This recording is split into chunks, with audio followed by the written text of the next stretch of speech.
why this time of year, though, is so beneficial, and I think they relish in that because it's been a roller coaster. Now it's a clean slate. They understand it is win or go home, and there's experience on both sides to different degrees of what it means to win at this time of the year.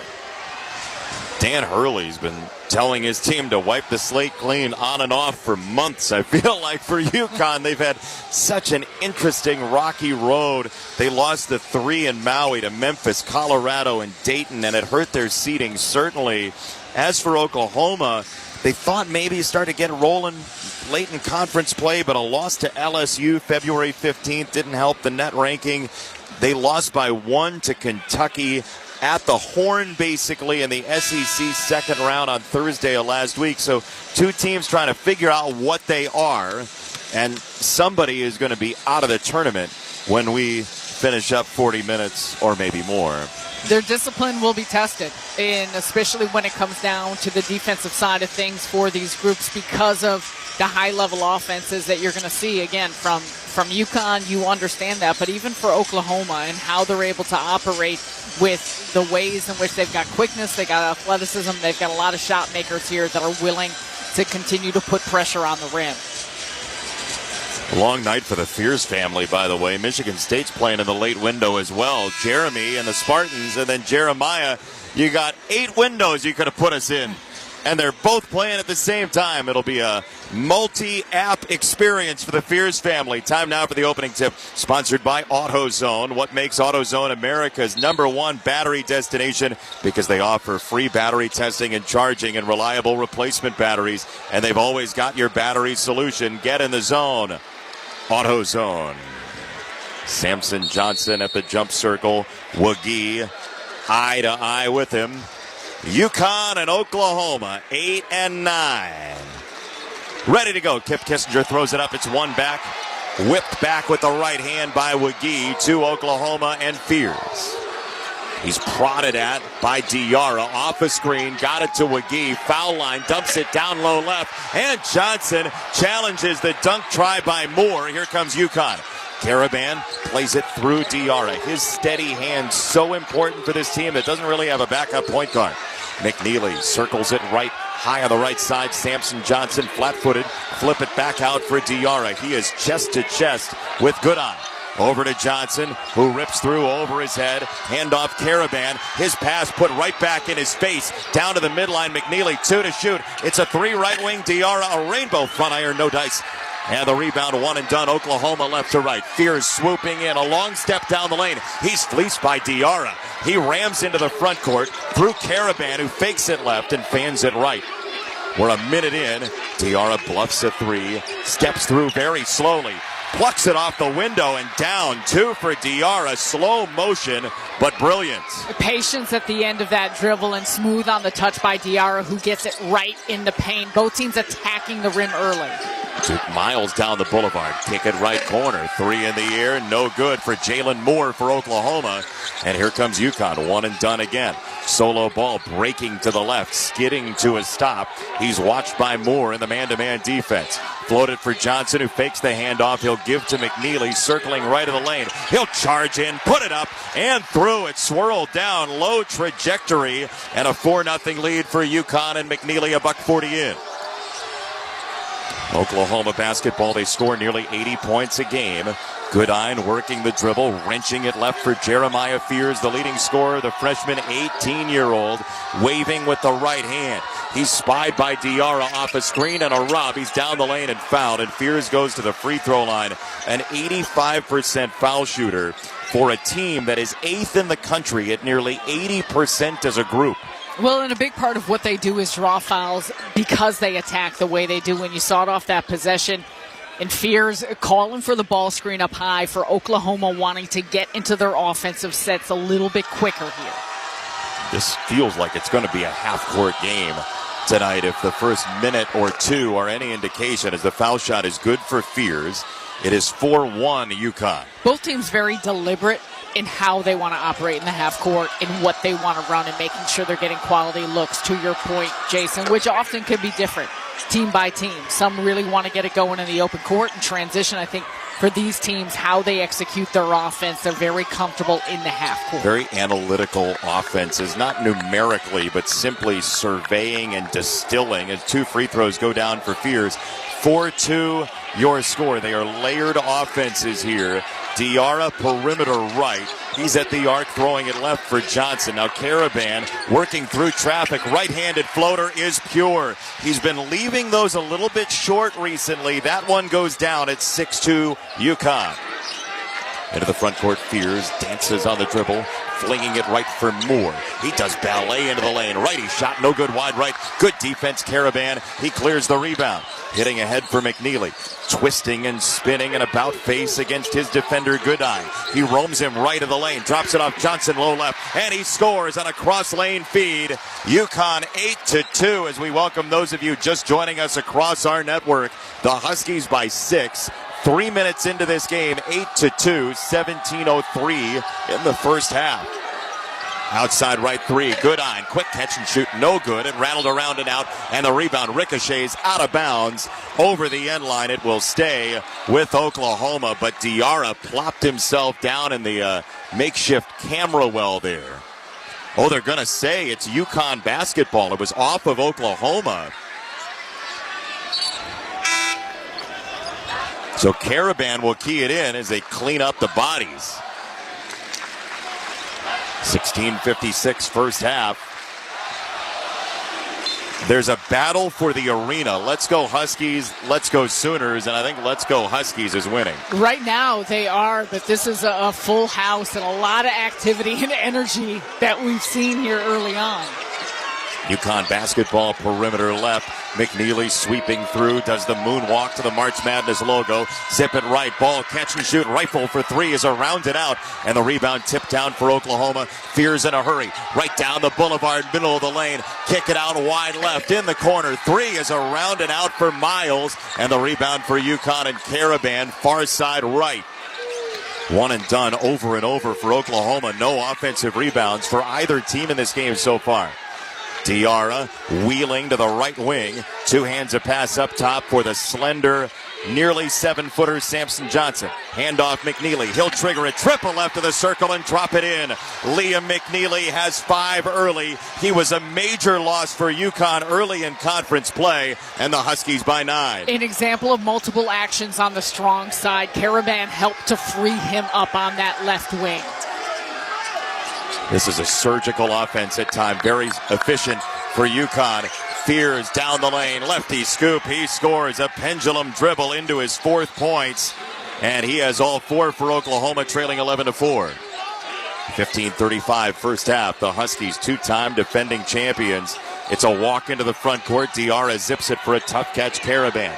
Toss it outside left, solo ball.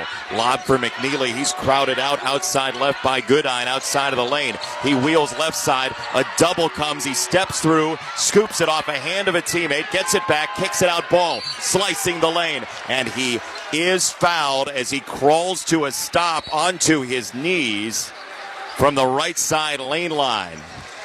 This is going to be an absolute car wash in game 4. And attention to detail is going to be very important. That foul at the end of the shot clock, a killer for Oklahoma after they defended the entire possession. So with that, there's a timeout on the court sponsored by Rocket. Own the dream. UConn 11, Oklahoma 4. 15-13 in the first half. From the Westwood One NCAA Radio Network, this is the men's basketball tournament. Meanwhile at Xfinity. Okay, huddle up. Do you realize how many fans stream basketball? It's madness. But real fans stream with Xfinity Internet. Totally. We've engineered a super fast connection. With reduced buffering and low lag. 'Cause making streaming better is what we do! Yeah? Yeah! Can we let go now? It's really not a huddle with 2 people. Switch to Xfinity Internet and stream live sports from the best seat in the house. Bring on the good stuff. Restrictions apply. Not available in all areas. Actual speeds vary. Not guaranteed. Tyler Reddick here from 2311 Racing. Looking for fast fun? Go for a spin at Chumba Casino. Racing's fast, but Chumba takes it up a notch. Nothing beats the rush of those high-speed spins. Big thrills, daily bonus boosts, action-packed games. Chumba's got it all to keep you in the fast lane. Ready to race? Let's Chumba. Pit stop at ChumbaCasino.com and play today. Available only to players in the U.S., excluding Washington, Michigan, Montana, Connecticut, and Nevada, and Canada, excluding Quebec. No purchase necessary. VGW Group. Void where prohibited by law. 21 plus. Terms and conditions apply. Robinhood Gold members can now enjoy the VIP treatment, receiving a 3% IRA match on retirement contributions, a very handsome reward indeed. With Robinhood Gold, your annual IRA contributions are boosted by 3%. Plus, you also get 4% APY on your cash and non-retirement accounts. That's over 8 times the national savings average. The perks of the high net worth are now available for any net worth. The new gold standard is here with Robinhood Gold. To receive a 3% IRA boost on annual contributions, sign up at Robinhood.com/gold. Investing involves risk. Rates subject to change. 3% match requires Robinhood Gold at $5 a month for 1 year from first match. Must keep funds in IRA for 5 years. Go to Robinhood.com/boost. Over 8 times the national average savings account interest rate claim is based on data from the FDIC as of November 18th, 2024. Robinhood Financial LLC member SIPC. Gold membership is offered by Robinhood Gold LLC.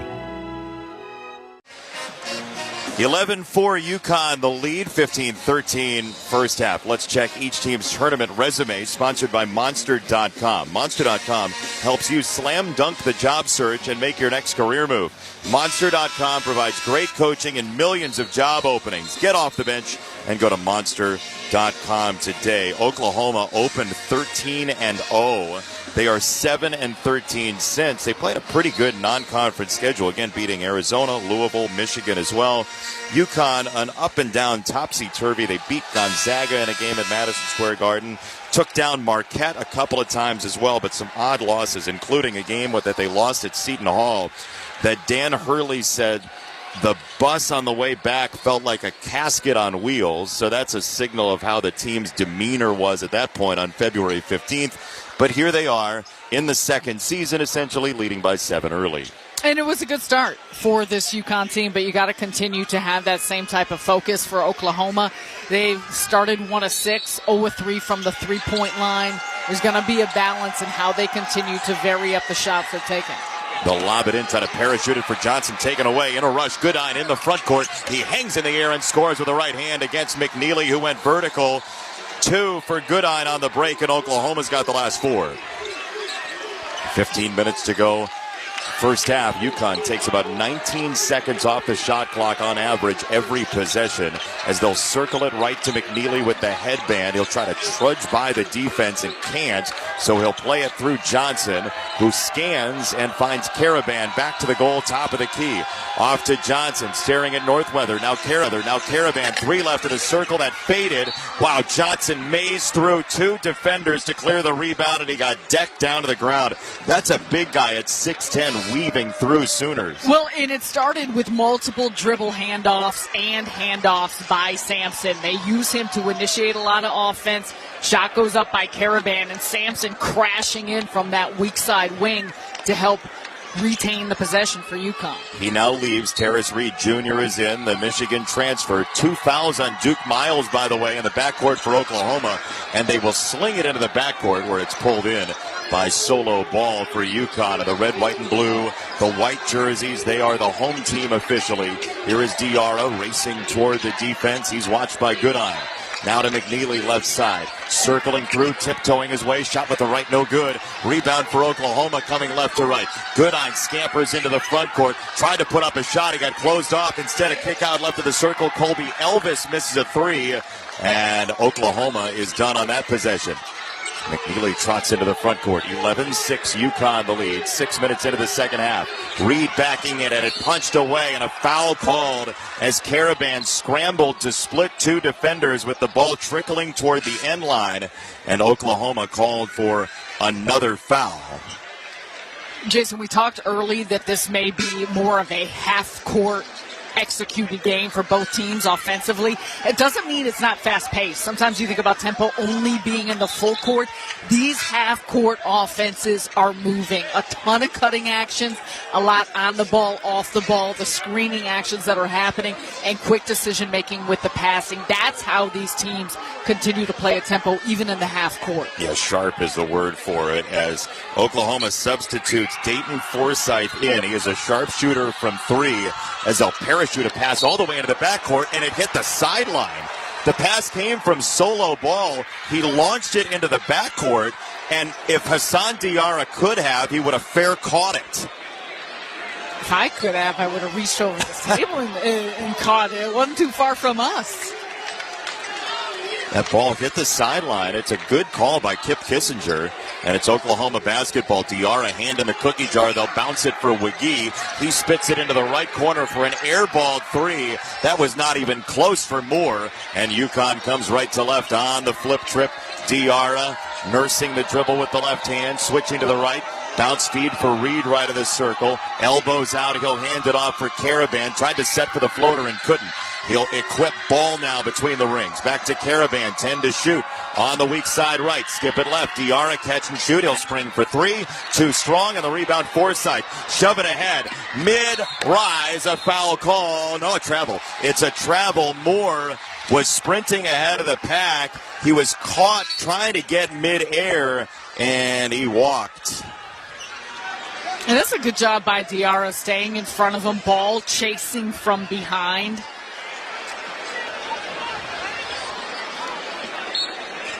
So 13-14 to go, half number 1, and now Aiden Mahaney checks in the ball game. Just about 12 minutes a game. He was so good for St. Mary's, but has never really found his footing for UConn this year. Mahaney works to the top of the key, throwing for Ball. On a lob, a reach on a catch for Reed. They'll double him. He spins through it, puts it up, can't score. Rebound ricochets Mahaney. Top of the key, 3. He sinks it, and that's big news for Connecticut. 14-6. Aiden Mahaney for 3, just his 23rd of the year, and it's a new season for him as well. 14-6. UConn with the lead. Elvis down the right lane line, scoops it up with the left hand and scores on a reverse. Kobe Elvis makes it 14-8 UConn, 12:28 in the first. UConn has 5 different guys scoring points so far. Mahaney looking at Forsythe, rip a pass right of the lane from Ball. Caravan into the post. Here's Reed bullying his way through, steps up for 2 with a right hand and scores. That's where you're seeing the difference in Reed and Johnson when on the floor. The bigs for UConn. Johnson very good. Reed very good, playing with his back to the basket. Makes a nice move on that right block. Fears left of the circle. Tripoli banked it in. A smooch late at night here in Raleigh. Fears has 7. It's 16-11 UConn. Not what he intended to do, but you will take it as Oklahoma inches a little bit closer. UConn very good in their three-point defense and how tightly they close out. I'm just excited for Bill Rackery right now, honestly. Here's Mahaney probing, left-hand shot, no good, and the rebound secured two-handed by Wiggy. In a hurry, Fears skating in the front court, twists and turns and puts it up and scores with the left. Jeremiah Fears doing the rumba in the lane to make it 16-13. He's got 9 of the 13 for Oklahoma. Gonna have to be a volume scorer with Godwin out and some struggles on the offensive end. Mahaney turns it right for Reed. He scans, he dribbles, he wanted the handoff instead, skipping around the arc. Caravan sets, fires, 3 right wing, no. Offensive rebound for Reed. He looked off Mahaney. Through a triple team, he rises to stuff it down. Terrace Reed Jr. feeling frisky early on in the ball game. It is 18-13 UConn, 10:44 in the first. Reed was initially looking for the kick out in Oklahoma, then scattered to the three-point line, left him wide open inside. He recognized it beautifully. Here's Fears hopping on the dribble down the lane. He cups the ball, puts it off the window. No. A tap gets back to him. Into the corner. A reload 3. That's good. Glenn Taylor Jr., the former St. John's player, bags a 3, just his 20th of the year. And it's 18-16 UConn, 10-15 in the first. Big East nightmares from days of yore for the Huskies and Dan Hurley. Ball top of the key, triggers a triple. The lefty stroke is down. Solo Ball sinks a 3, and the Huskies lead by 5 again. A player that's been lights out this season from 3 at 42%, steps right into it. And we have a whistle And a turnover at 9:53 to go. The foul is on Terrace Reed. That is his first, so it'll stay with Oklahoma when we come back to Raleigh. What an entertaining start to this ball game and an 8-9 affair. Timeout on the court. The score: UConn 21, Oklahoma 16, 9:53 to go first half. You're listening to the men's basketball tournament on the Westwood One NCAA Radio Network. Welcome to AutoZone. What are you working on today? My car is making this noise. Sometimes it's like doot doot, and sometimes it's like grrr. Do you have a dash light on? Oh yeah. Then we don't have to listen for clues. With the free Fix Finder service, we can read a check engine, ABS, or maintenance light to find the likely fix and even recommend a local shop if you need one. So you don't need to hear the grrr. Not with Fix Finder. Free at every AutoZone. Get in the zone, AutoZone. Restrictions apply. You know what I love about spring? It's a season of change, and that means it's time for a closet refresh. Enter Kohl's. With the extra 15% off they have going on, I saved on the latest styles for my entire family, like a cute dress for myself, linen shorts for my husband, and spring jackets for my kids. Just add sunshine and we're set. All thanks to Kohl's. Select styles, some exclusions apply. 15% offer ends March 23rd. See store or kohls.com for details. Back to the Lenovo Center in Raleigh, North Carolina. Welcome to our fourth soiree of the day. UConn 21, Oklahoma 16, 9:53 to go, half number one. So all that talk of possible foul trouble in this game, we've seen 2 free throws in 10 minutes and 7 seconds. Pretty clean game and sophisticated offense from UConn. You use the word deliberate for both teams, and it's perfect to describe the way this has gone. Yeah, because they understand how to execute their actions to create quality looks. However, I will say, given the way Oklahoma started and going 0-5 and then since then 6 of 9, how they've been able to get some of their rhythm going has been in transition, has been in the full court, attacking the basket, attacking bodies, and that's what you want to continue to see the balance of for both of these teams, because they're opportunistic when they can get stops and when they can find early offense. Oklahoma for the season is 66th in pace in the country, 16 and a half seconds per possession or so. But UConn does kind of drag you into this type of game as we welcome those of you just joining us across our network. UConn 21, Oklahoma 16, 9:53 to go, half number one in Raleigh, North Carolina. And this Connecticut team with 6 national titles, tied for 3rd all-time behind just UCLA and Kentucky, back-to-back titles. And Dan Hurley certainly was hoping when the season started for the possibility of 3 in a row. They kind of sunk into no man's land in the Big East, but you just got to win 6 games. They have so many guys who've been there before. Right now, it's about winning 1 game for Dan Hurley. Sound like Elijah Martin. And this crew, but that's the case that you're facing against an Oklahoma team that is challenging in a lot of different regards. You said it, though, the deliberate nature of UConn's offense, how highly sophisticated. You got to be disciplined on the defensive side because they'll continue to run their actions, go through all of their reads, go through all of their progressions till they catch you in a lapse, and that's a big part of the mental focus that will be necessary. McNeely checks back in the game for Connecticut. Here's a lob, and he intercepts it right at the end line. It's punched back. Nicely done by Taylor. Oklahoma regathers. High left, fake a 3 for Forsythe. UConn closes out. A drive for Goodine, mid-lane. Clanging into McNeely. No call and no basket. Here comes UConn right to left. Mahaney in a hurry into the front court. He'll jockey the dribble with the right hand and pitch it right for Hassan Diarra at the center line of the March Madness NCAA logo. Bounce it McNeely on a handoff. Diarra pins it to his right knee against Forsythe. Finding McNeely.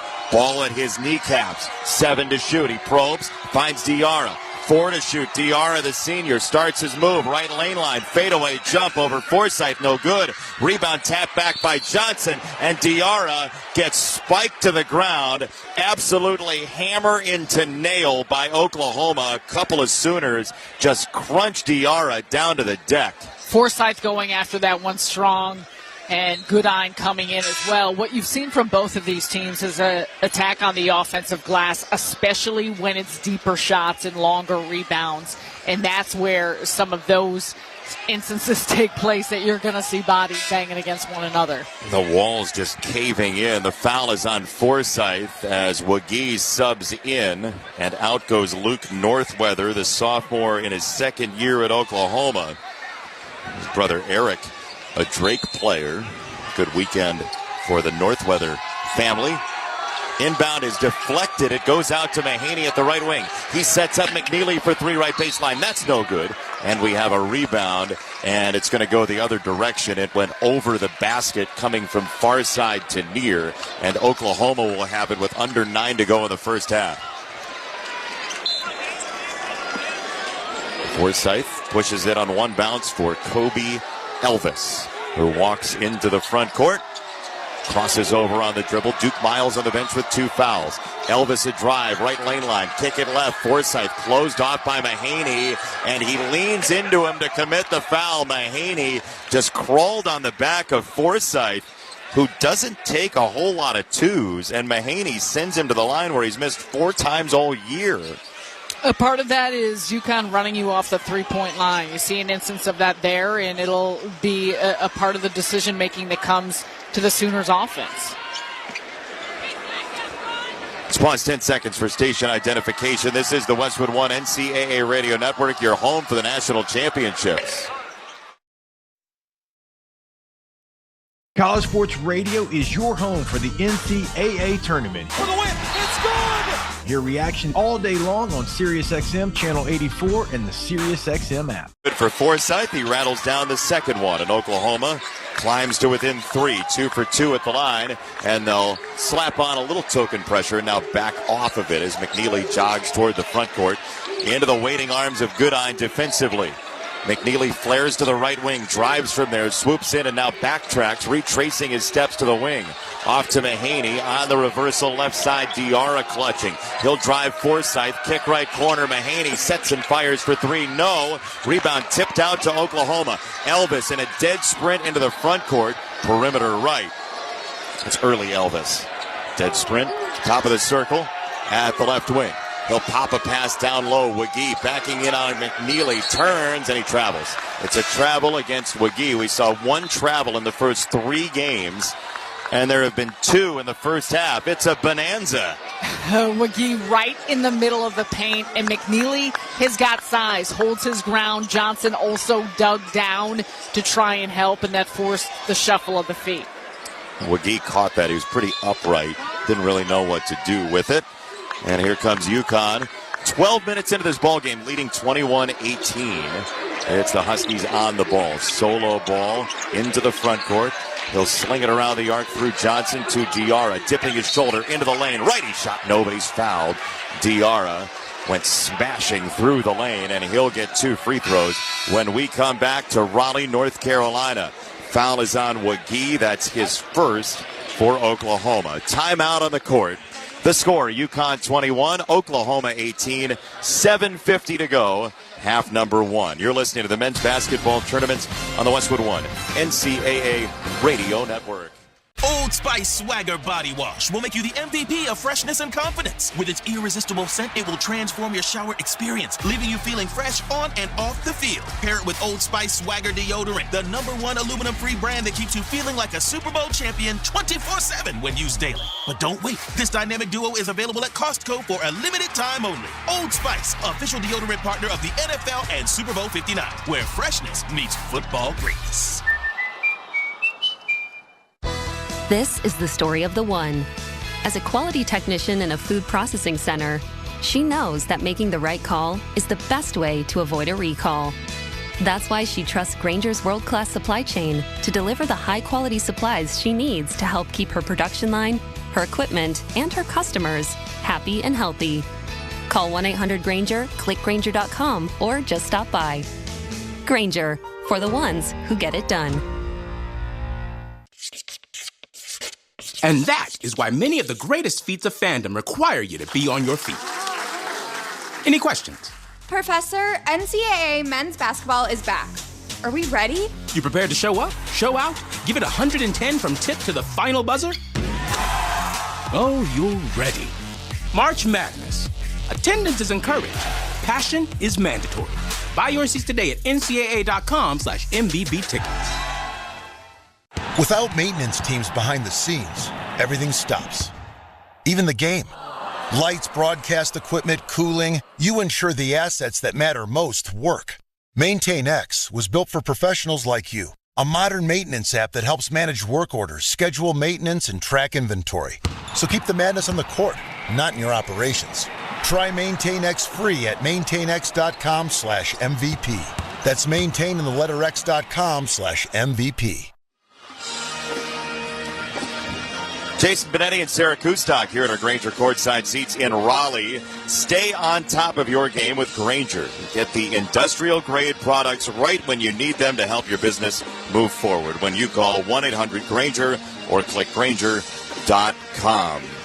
21-18, Connecticut with the lead, 7:50 to go first half. The UConn Huskies have been to 7 Final Fours, all since 1999. As you drive into stores, it says the basketball capital, and it has become that with the way the women's team has progressed and won titles under Gino Auriemma, and the 7 Final Fours for the men's team and the 6 national titles. And they've run into Oklahoma, a team that they both kind of ran into each other in their heyday. All 5 meetings, 02 to 05, when Oklahoma went to the Final Four as well, with guys like Hollis Price and Quannas White back in the 2000s. But 2 storied programs in UConn so far. You feel like the tempo, the metronome is Connecticut's way to this point. Thus far, I think just because of how they continue to operate and move on the offensive side and the shots that they're creating and getting. They've also been really staunch inside, but to look at this game and know that it's just a 3-point game and Oklahoma probably not feeling like they're playing at their best. Porter Moser needing more from his team in terms of just a sharpness in where and how they're finding their shots. Out of the timeout, it's UConn at the foul line. Diarra bending the knees and rifling up a free throw that is down. UConn 22-18. The Huskies are 10th in the nation in free throw shooting. 2 top 10 foul shooting teams as a collective, Oklahoma and UConn. Second one is true. It's 23-18 on the first free throws of the day for the UConn Huskies. Inbound pass from Jeremiah Fears, who will sling it to the far side left, and Kobe Elvis. Back to Fears in all red into the front court for the Oklahoma Sooners. Diarra awaiting him through Goodine. Back to the high left side for Elvis. Ball with his head on a swivel. Throw it left side. 3 in the air, and that's partially blocked off the hand of Goodine. Here comes McNeely weaving into the front court. He'll gun a 3. That's off the heel. Rebound for Fears, and Fears is fouled. Diarra got the hands on him. And Hassan Diarra called for his first personal. That's the team's 4th.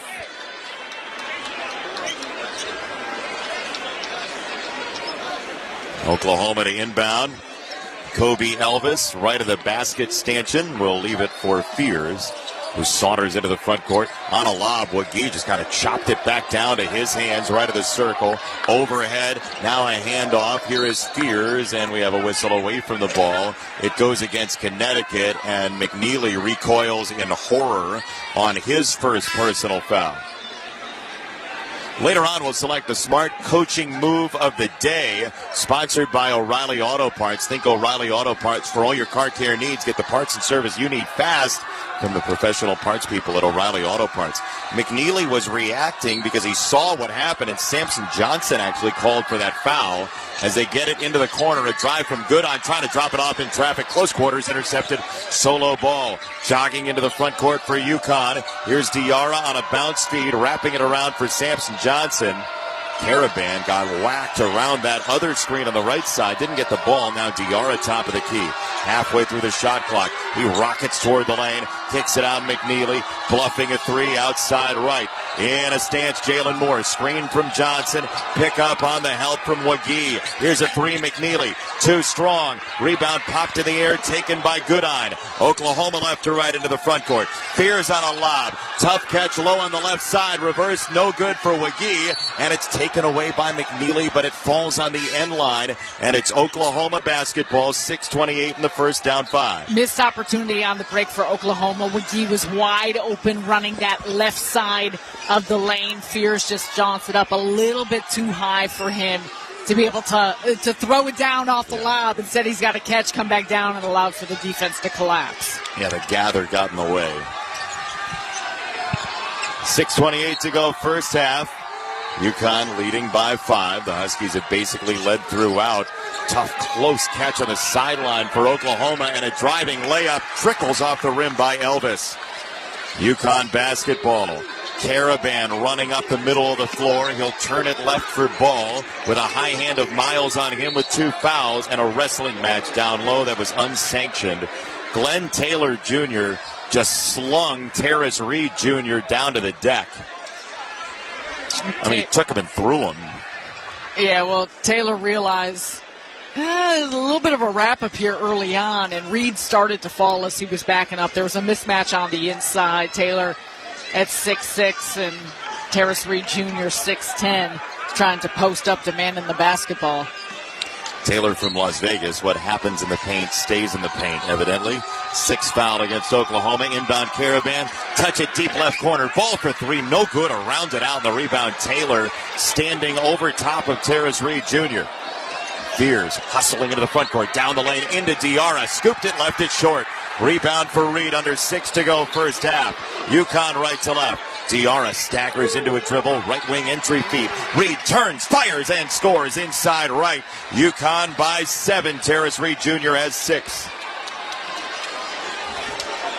Little transition for UConn on a counterattack. Here's Fears in the lane. He was stripped by Diarra. A foul call. Diarra raked him on the arm. He thought he might have gotten away with a bank heist. Instead, it's a foul on Diarra. That's 2 on Diarra at 5:37 in the first. That's big because UConn really uses him so extensively. His minutes are big in Big East play. He's on the bench. Mahaney back in. And it's not always about the numbers that pop up in the box score. He's able to steady this group and put them in positions they need to be to execute on both ends. Inbound right corner for Elvis. He'll walk it out of the gridlock. Tiptoe to the right wing against this UConn defense. They'll switch on him with Reed. Backdoor pass. Northweather tried to save it at the end line, and he was on the end line, out of bounds. That was a laser beam that he just could not handle, and it's UConn basketball. Well, because you had a mismatch off of a switch, so Reed was actually the big up high trying to defend Elvis, and you try and get it down to your post player, to Northweather, just couldn't get it through. Mahaney pounded into the front court by Taylor. He'll play it back for Ball, who replaces him as the point guard here. On a weave handoff, McNeely rifling it back for Mahaney again. Back to Reed.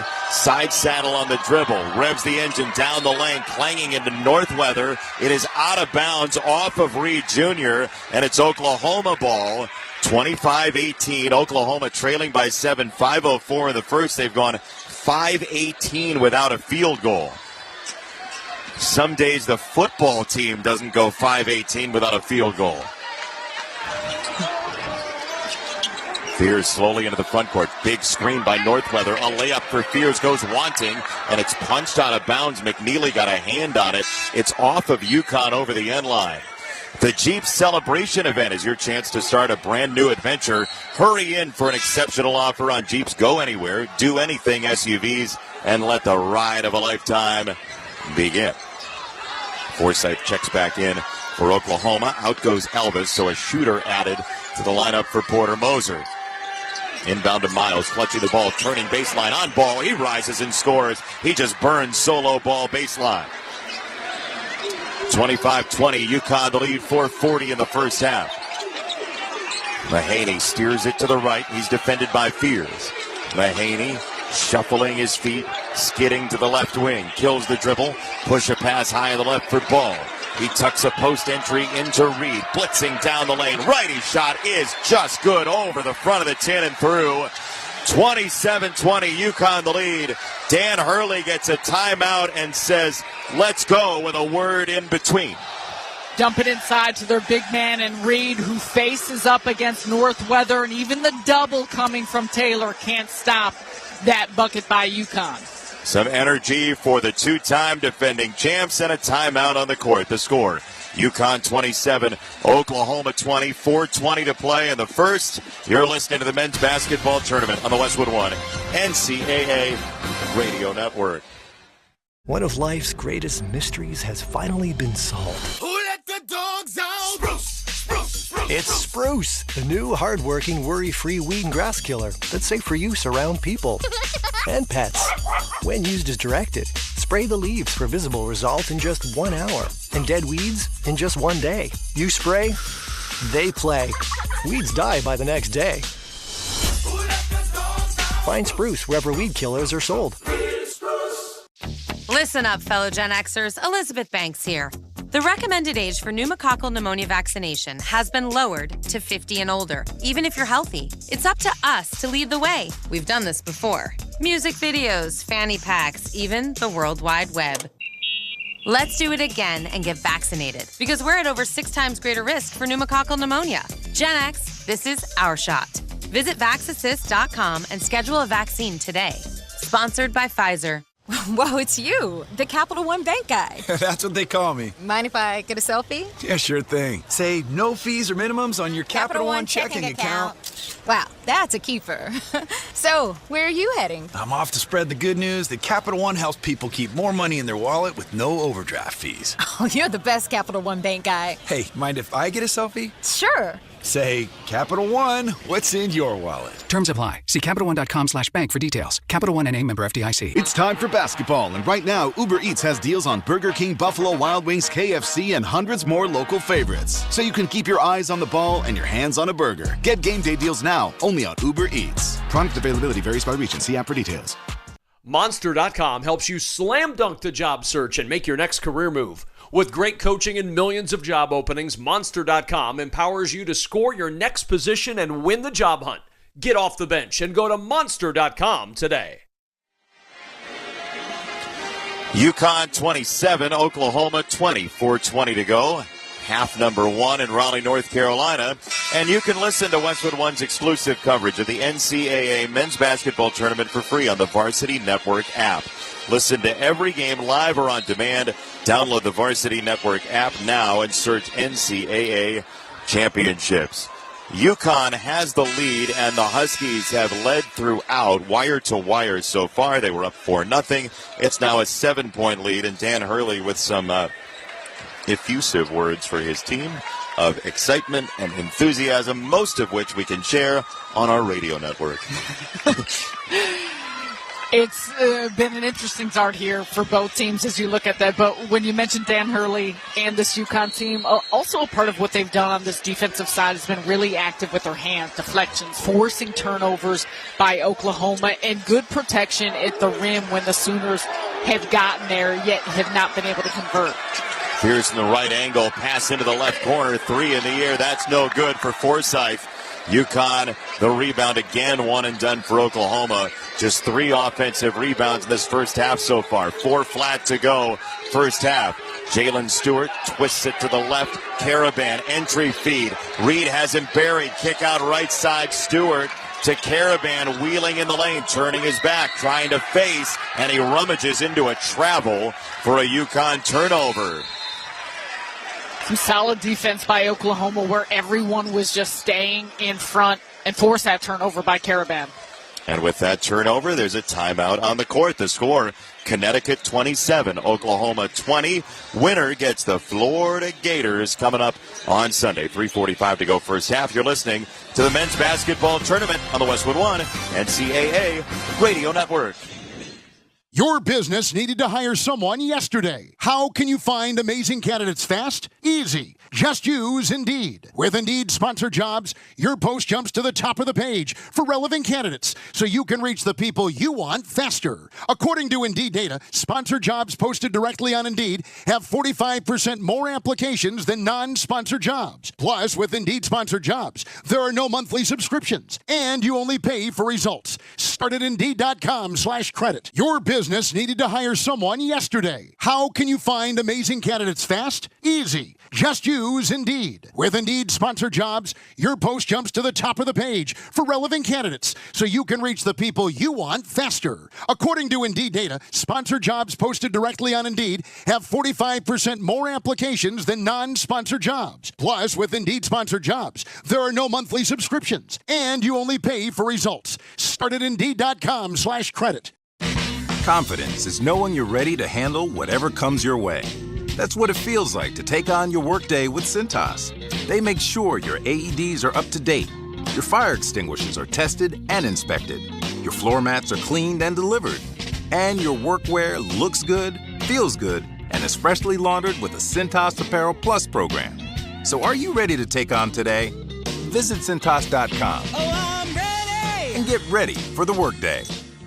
So, you want to buy a house. You could go online, do your research, find the dream listing, go see it, and get catfished. Back to the drawing board. More scheduling, more viewings, more this doesn't even look like the photos. You could finally find one that does match the photos. Then comes the offer. Stress rash? Yep, make that 3. And here's the paperwork. Yep, never-ending paperwork. It's a lot. But you don't have to do it alone. Because there's an agent who's a realtor here to guide and help protect you as you find the home that's right for you. Realtors are members of the National Association of Realtors.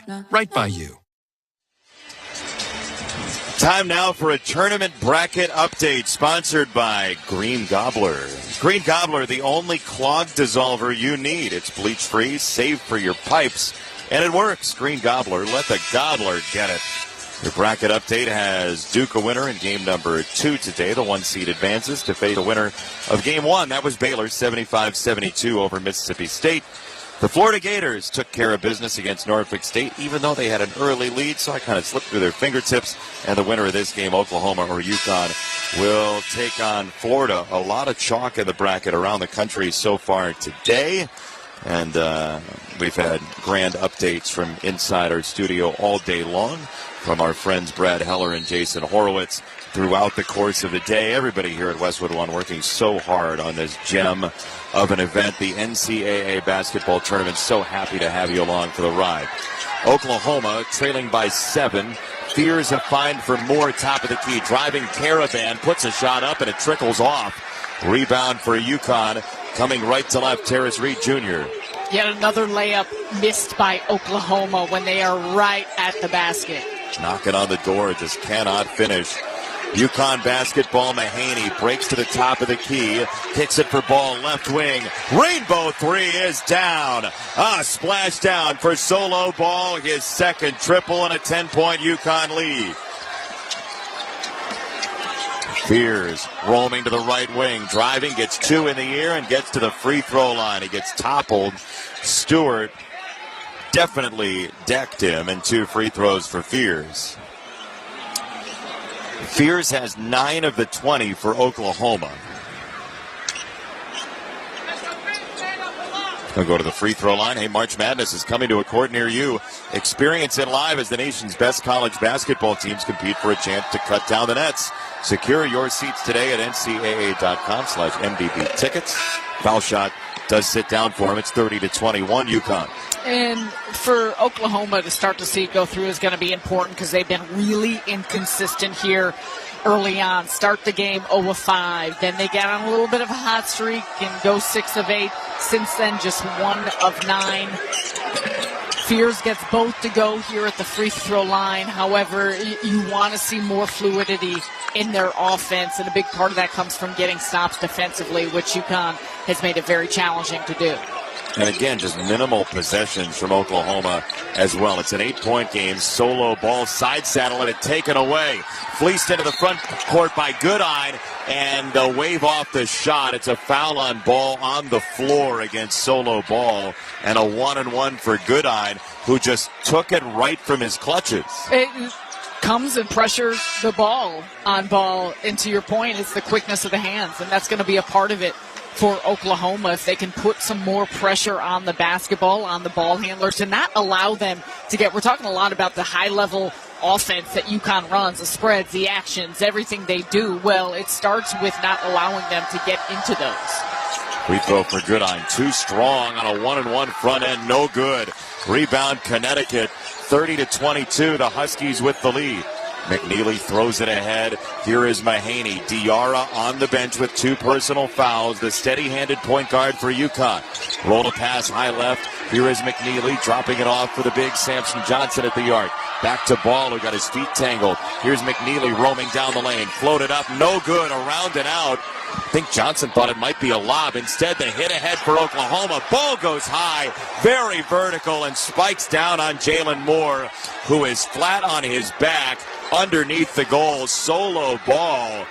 I mean, looked like he was going free solo there. He did go hip to hip. It was clean up high, but probably body. I think there was a little bit of a push off with his left arm on the right hip at the very end of the play on Moore. Clean up high. That was a beautiful block, and he was well above the basketball. Verticality with the body, but that left arm into the right hip of Moore was just enough to push him off his spot in the air and on the ground to pick up the foul. Gave him the free throw. Moore knocks it down, 30-23. UConn 2:18 in the first. Second one is true. Get good at money so you can be a little bad. Invest well at Empower.com. 4 in a row for Oklahoma near steal at the sideline. They got it away from Caravan, but it spat out to Samson Johnson, who sends it ahead for Mahaney. Trying to back down at the arc against Forsythe, who works through the screen, navigating well. Hip to hip with Mahaney on a bounce feed to Caravan. High on the left, Johnson playing point forward for the moment. He'll ladle it to the foul line. Mahaney's floater is wide left. Rebound collision and a big crash down to the deck. Mahaney is on the floor, and we have a whistle, and it is out of bounds to UConn. Mahaney is holding his right elbow. He's writhing down underneath the basket, and his teammates will help him up. Watching the replay here, he got banged by Moore and went down tailbone first. He's still staying in the game, walking it off. He lands directly on that right hip. That will not feel good at like 4 o'clock in the morning. UConn will have it to key it in. Baseline left, and they'll parachute it out for McNeely walking into the front court. He looks at his coach, Dan Hurley. 15 to shoot for Oklahoma's defense against UConn. 30-24. McNeely banging into the defense of Goodine. Velcro to him. He chases him around a screen. McNeely has to give it up. It's Mahaney with 3. Setting up McNeely. Left of the circle. Triple. Front iron. No. And a rebound foul. Samson Johnson was collected by Goodine, who's called for the personal foul. And a 1-and-1 coming for Johnson for UConn. Oklahoma has been switching on some of these actions of UConn's. Because of it, it creates mismatches. That's exactly what it did underneath the basket on the right block, Johnson and Goodine. As Goodine's trying to block out a player in Johnson who's got a good 5-6 inches over him. Samson Johnson, young man from Togo by way of the Patrick School. Front end of the 1-and-1. That rattles down for him, a 76% foul shooter. Even the bigs shoot it pretty well for UConn at the foul line. Johnson better than Reed. 31-24 UConn, 131 in the first half. Winner gets Florida. Johnson, the stick-like 6'10" presence. Free throw is good. Oklahoma now 1 field goal in the last 9 minutes. We'll see if they can rectify that, trailing by 8. Fears waltzes into the front court, his hand in front of his eyebrows. Fears given the left hand by Mahaney. He'll jump a feed for Wagee, who is met right mid-lane, hip to hip with Stewart, and Jalen Stewart called for the foul, so Wagee, a 67% free throw shooter, will go to the line.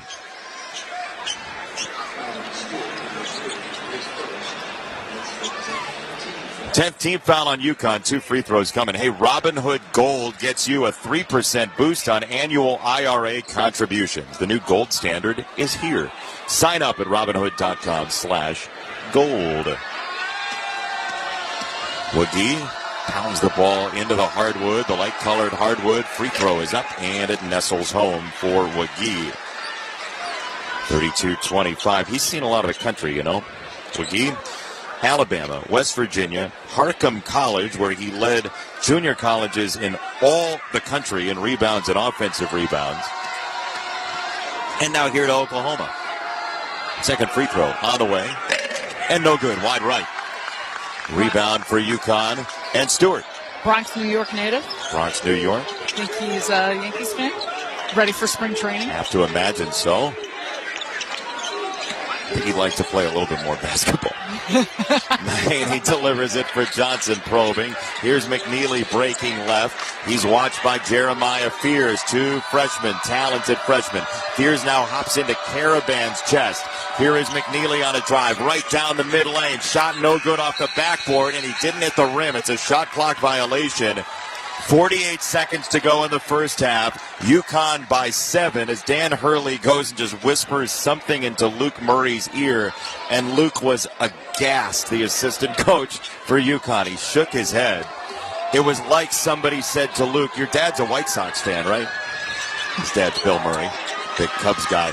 In the lane, Goodine dropping it off down underneath the basket. Wagee on a handoff outside right. Fears. McNeely goes down. Skipping left side. 3 in the air. The baseline, no good. Goodine. And a rebound foul called against McNeely, who crumpled into a heap with Wagee. It was a 2-car pileup, and it goes against McNeely. So Wagee will go to the free throw line.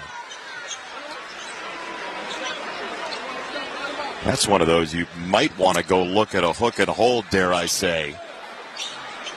I'm getting a head shake from George Wallace, our producer. And they are going to go to the monitor.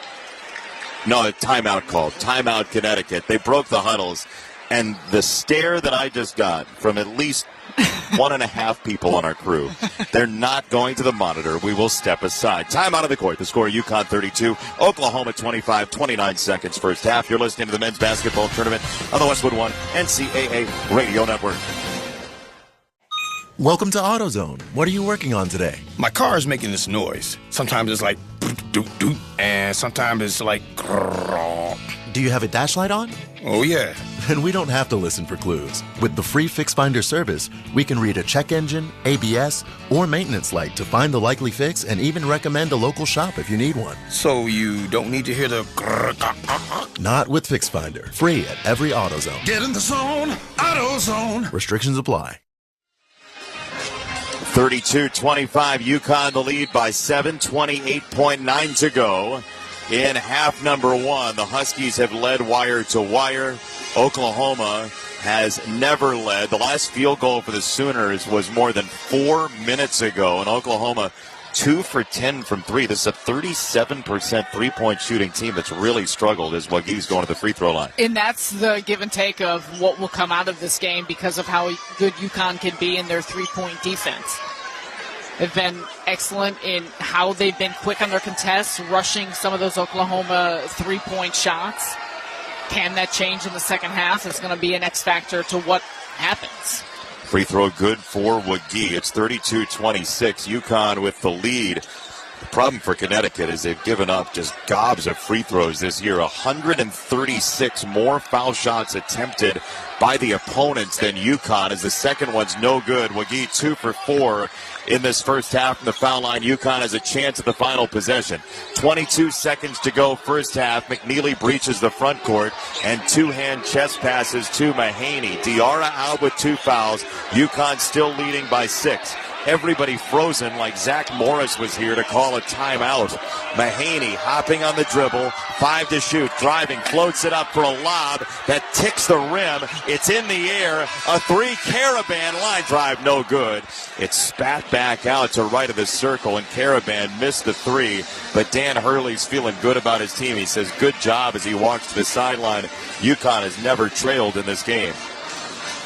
And UConn's done a nice job thus far, but there was a little bit of a push by Oklahoma starting to get more comfortable. Oklahoma missed a good amount of shots at the rim. If that changes, there could be a shift here in the second half. Now Oklahoma 5 for 14 from 2 in the game against the top 22-point defense in the country for Connecticut. Halftime score, UConn 32, Oklahoma 26. When we return, we'll head back to our Straight Talk Wireless studios for the halftime report.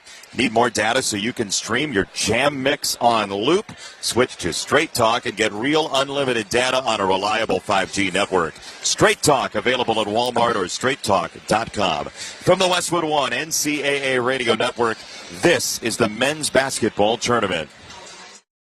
You can just move through life, or you can find the things that move you. It's your choice. You can choose to get out there. Choose your people. You could choose to go for it. No, like really go for it. Fourth down, 28-yard line. Just choose to do something that moves you. Mazda crafts cars for those who choose to do more than simply move. Mazda. Move and be moved. Pro Savings Days are back at Lowe's with limited time savings on the supplies pros need. Get up to 40% off select major appliances. Plus, save an additional $100 on every $1,000 you spend on select major appliances. And don't miss your chance to activate and earn 3 times the points on select DeWalt and Klein tools.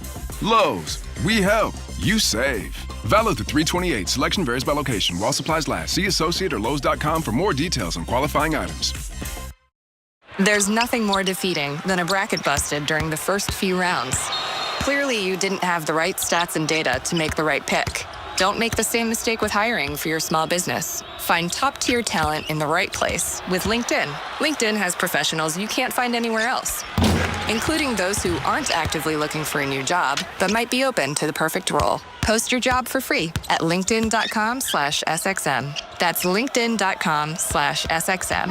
Terms and conditions apply. Traveling in basketball? Bad move. Traveling the world? Great move. Wherever the road takes you, Best Western is your place to take a time out and catch your breath. Because every team needs a place to regroup. Life's a trip. Make the most of it at Best Western. Book direct and save at bestwestern.com.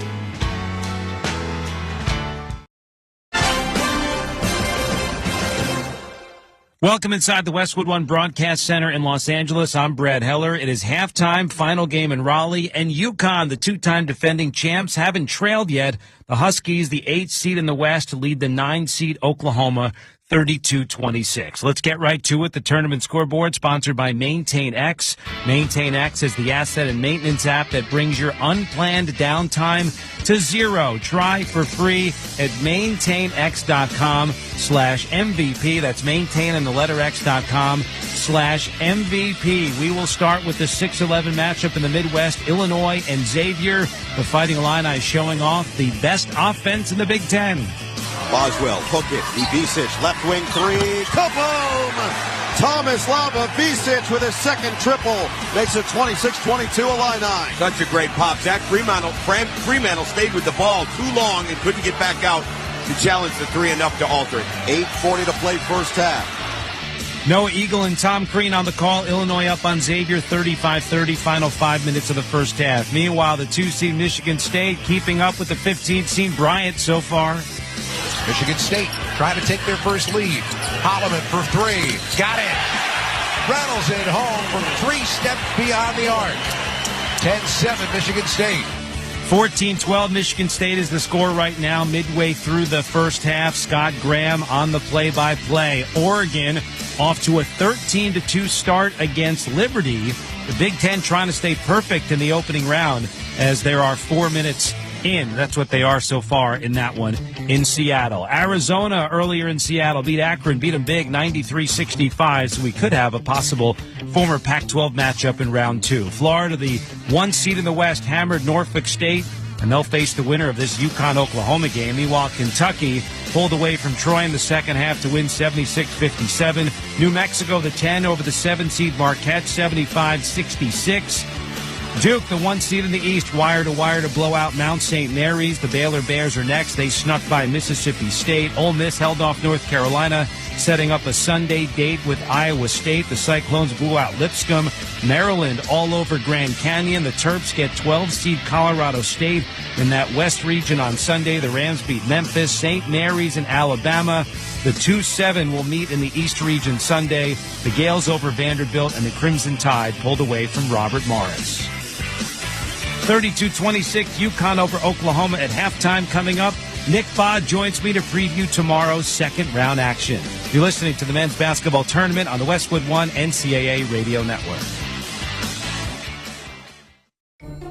Our daughter Jessie loves playing detective. A clue.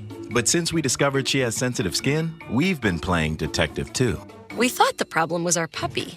But it was actually our old detergent. Aha. So we switched to Tide Free and Gentle. Tide Free and Gentle provides an...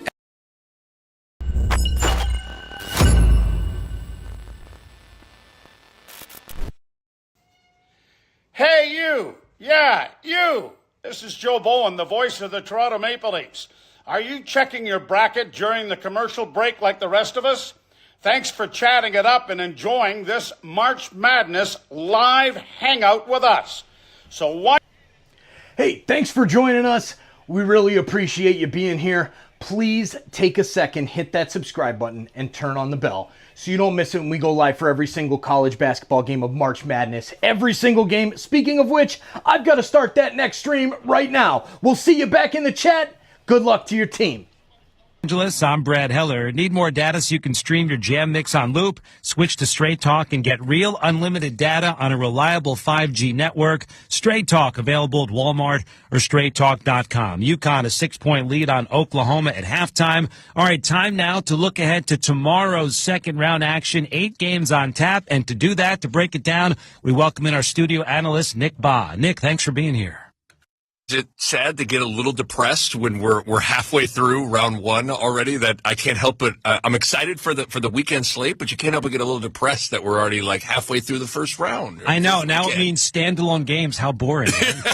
We could lock in and focus, baby. But I tell you what, the standalone game, one of them I want to ask you about is the St. John's Arkansas game. Yeah. Patino and Calipari. I mean, St. John's, we've seen they've had some slow starts over the last few weeks. If they have a slow start against Arkansas, could they be in trouble? Oh, absolutely, they could be in trouble. And I thought Jonas Adu looked terrific against Kansas and scoring in short rolls, providing that punch in the front line. But absolutely, St. John's has been a team that typically their style has a cumulative effect, and so they wear on you with their depth and their pressure and their athleticism, and then usually when that second half hits, that's when they kind of go on their run. Although their game against Omaha was different because they made 14 threes.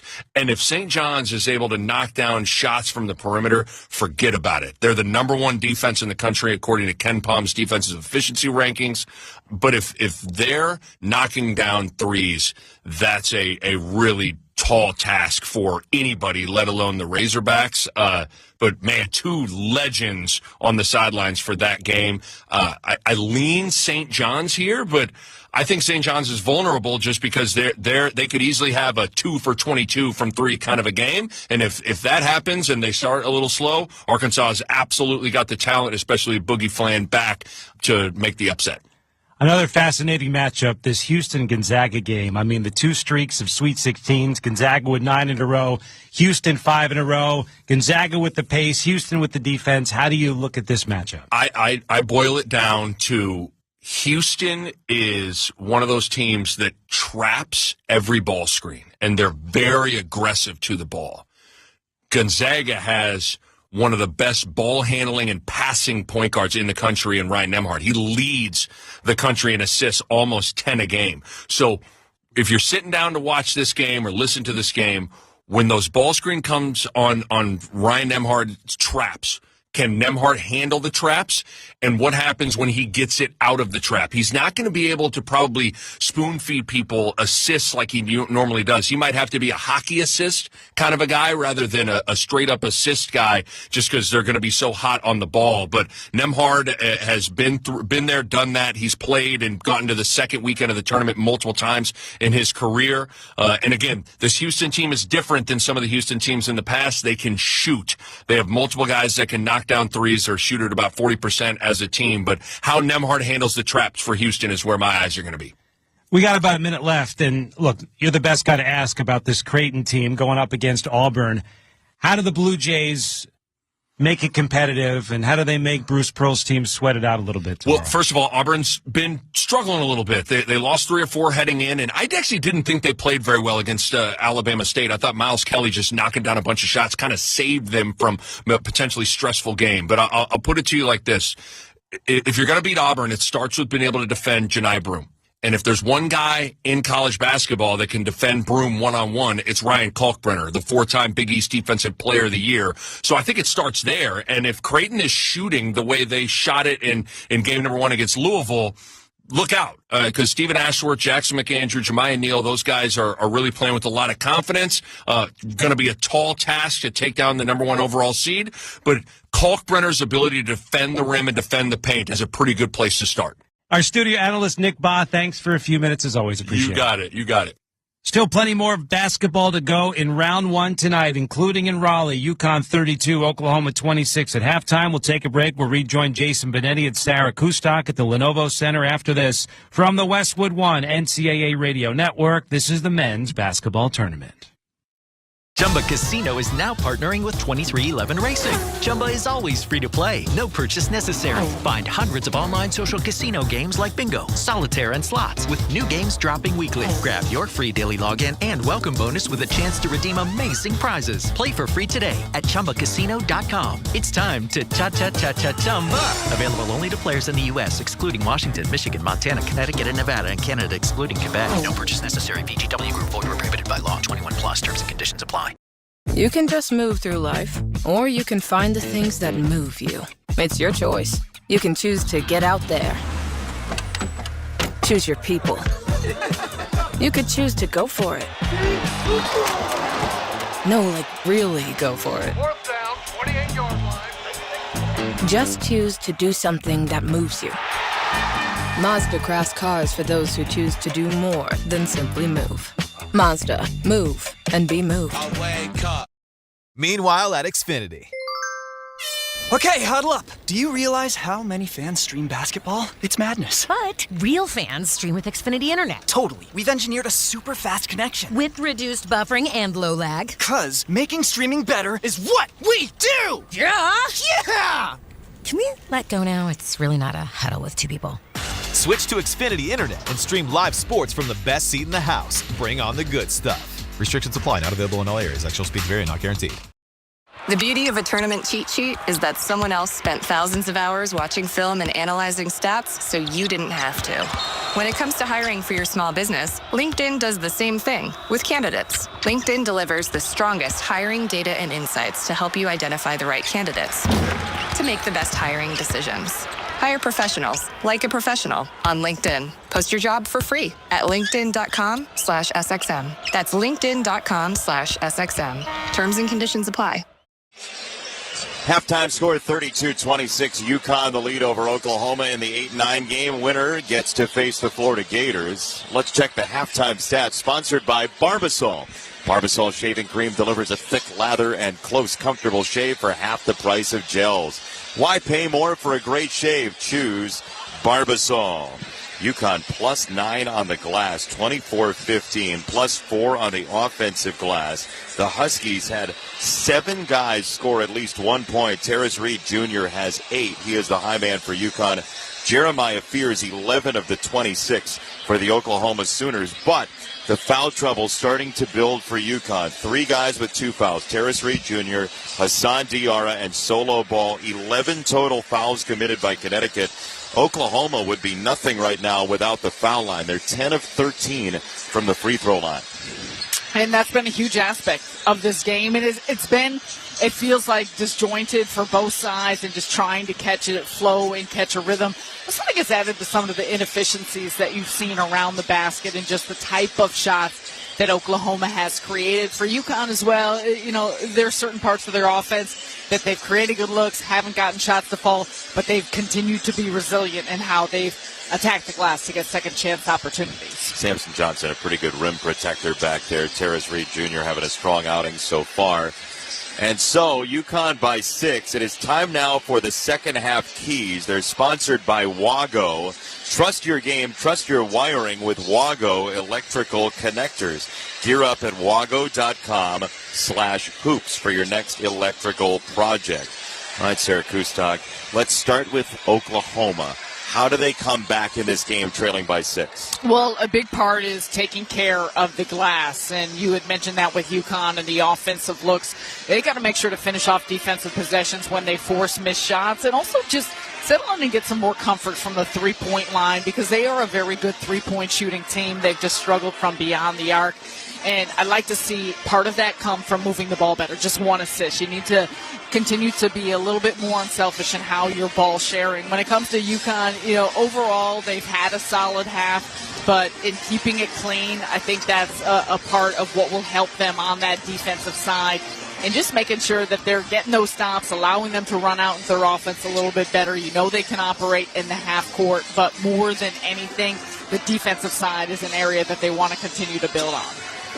Dan Hurley's been asking for that all year, and the problem has been the inconsistency of their defense. So what version will we see in this second half? And that's going to be a part of it, but it's hard to play solid defense when you're continuing to pick up fouls. Yeah. And fouls come from being out of position, so it starts with that initial point of attack, and from there, then it doesn't force rotations that then some of that backside help, that's where it comes from in picking up those fouls because of it.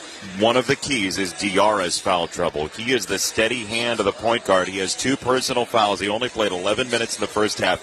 Aiden Mahaney, some big minutes. We will see what Diarra's situation looks like and if he picks up a third one early on. Halftime about to conclude. UConn and Oklahoma warming up for the second half, the final half of 8 of them here in Raleigh. Game number 4, half number 2 on the way. You're listening to the men's basketball tournament on the Westwood One NCAA Radio Network. This is the story of the one. As a quality technician in a food processing center, she knows that making the right call is the best way to avoid a recall. That's why she trusts Grainger's world-class supply chain to deliver the high-quality supplies she needs to help keep her production line, her equipment, and her customers happy and healthy. Call 1-800-GRAINGER, click Grainger.com, or just stop by. Grainger, for the ones who get it done. Your business needed to hire someone yesterday. How can you find amazing candidates fast? Easy. Just use Indeed. With Indeed Sponsored Jobs, your post jumps to the top of the page for relevant candidates, so you can reach the people you want faster. According to Indeed data, sponsored jobs posted directly on Indeed have 45% more applications than non-sponsored jobs. Plus, with Indeed Sponsored Jobs, there are no monthly subscriptions, and you only pay for results. Start at Indeed.com/credit. Ball above all. Am I right, y'all? Any questions? Professor, NCAA Division I women's basketball is back. Are we ready? You prepared to get loud? Rep your squad? Get your players hyped up to go all the way to the ship? Oh, you're ready. March Madness. Attendance is encouraged. Passion is mandatory. Buy your seats today at ncaa.com/WVB tickets.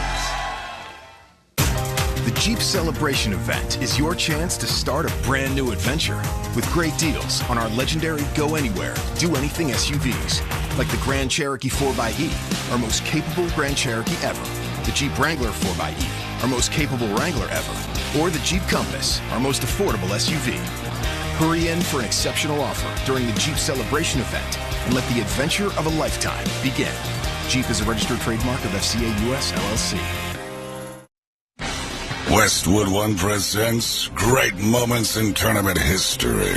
2014, just one night after the UConn men won their 4th national championship, the women's team took the court in Nashville looking to make history of their own.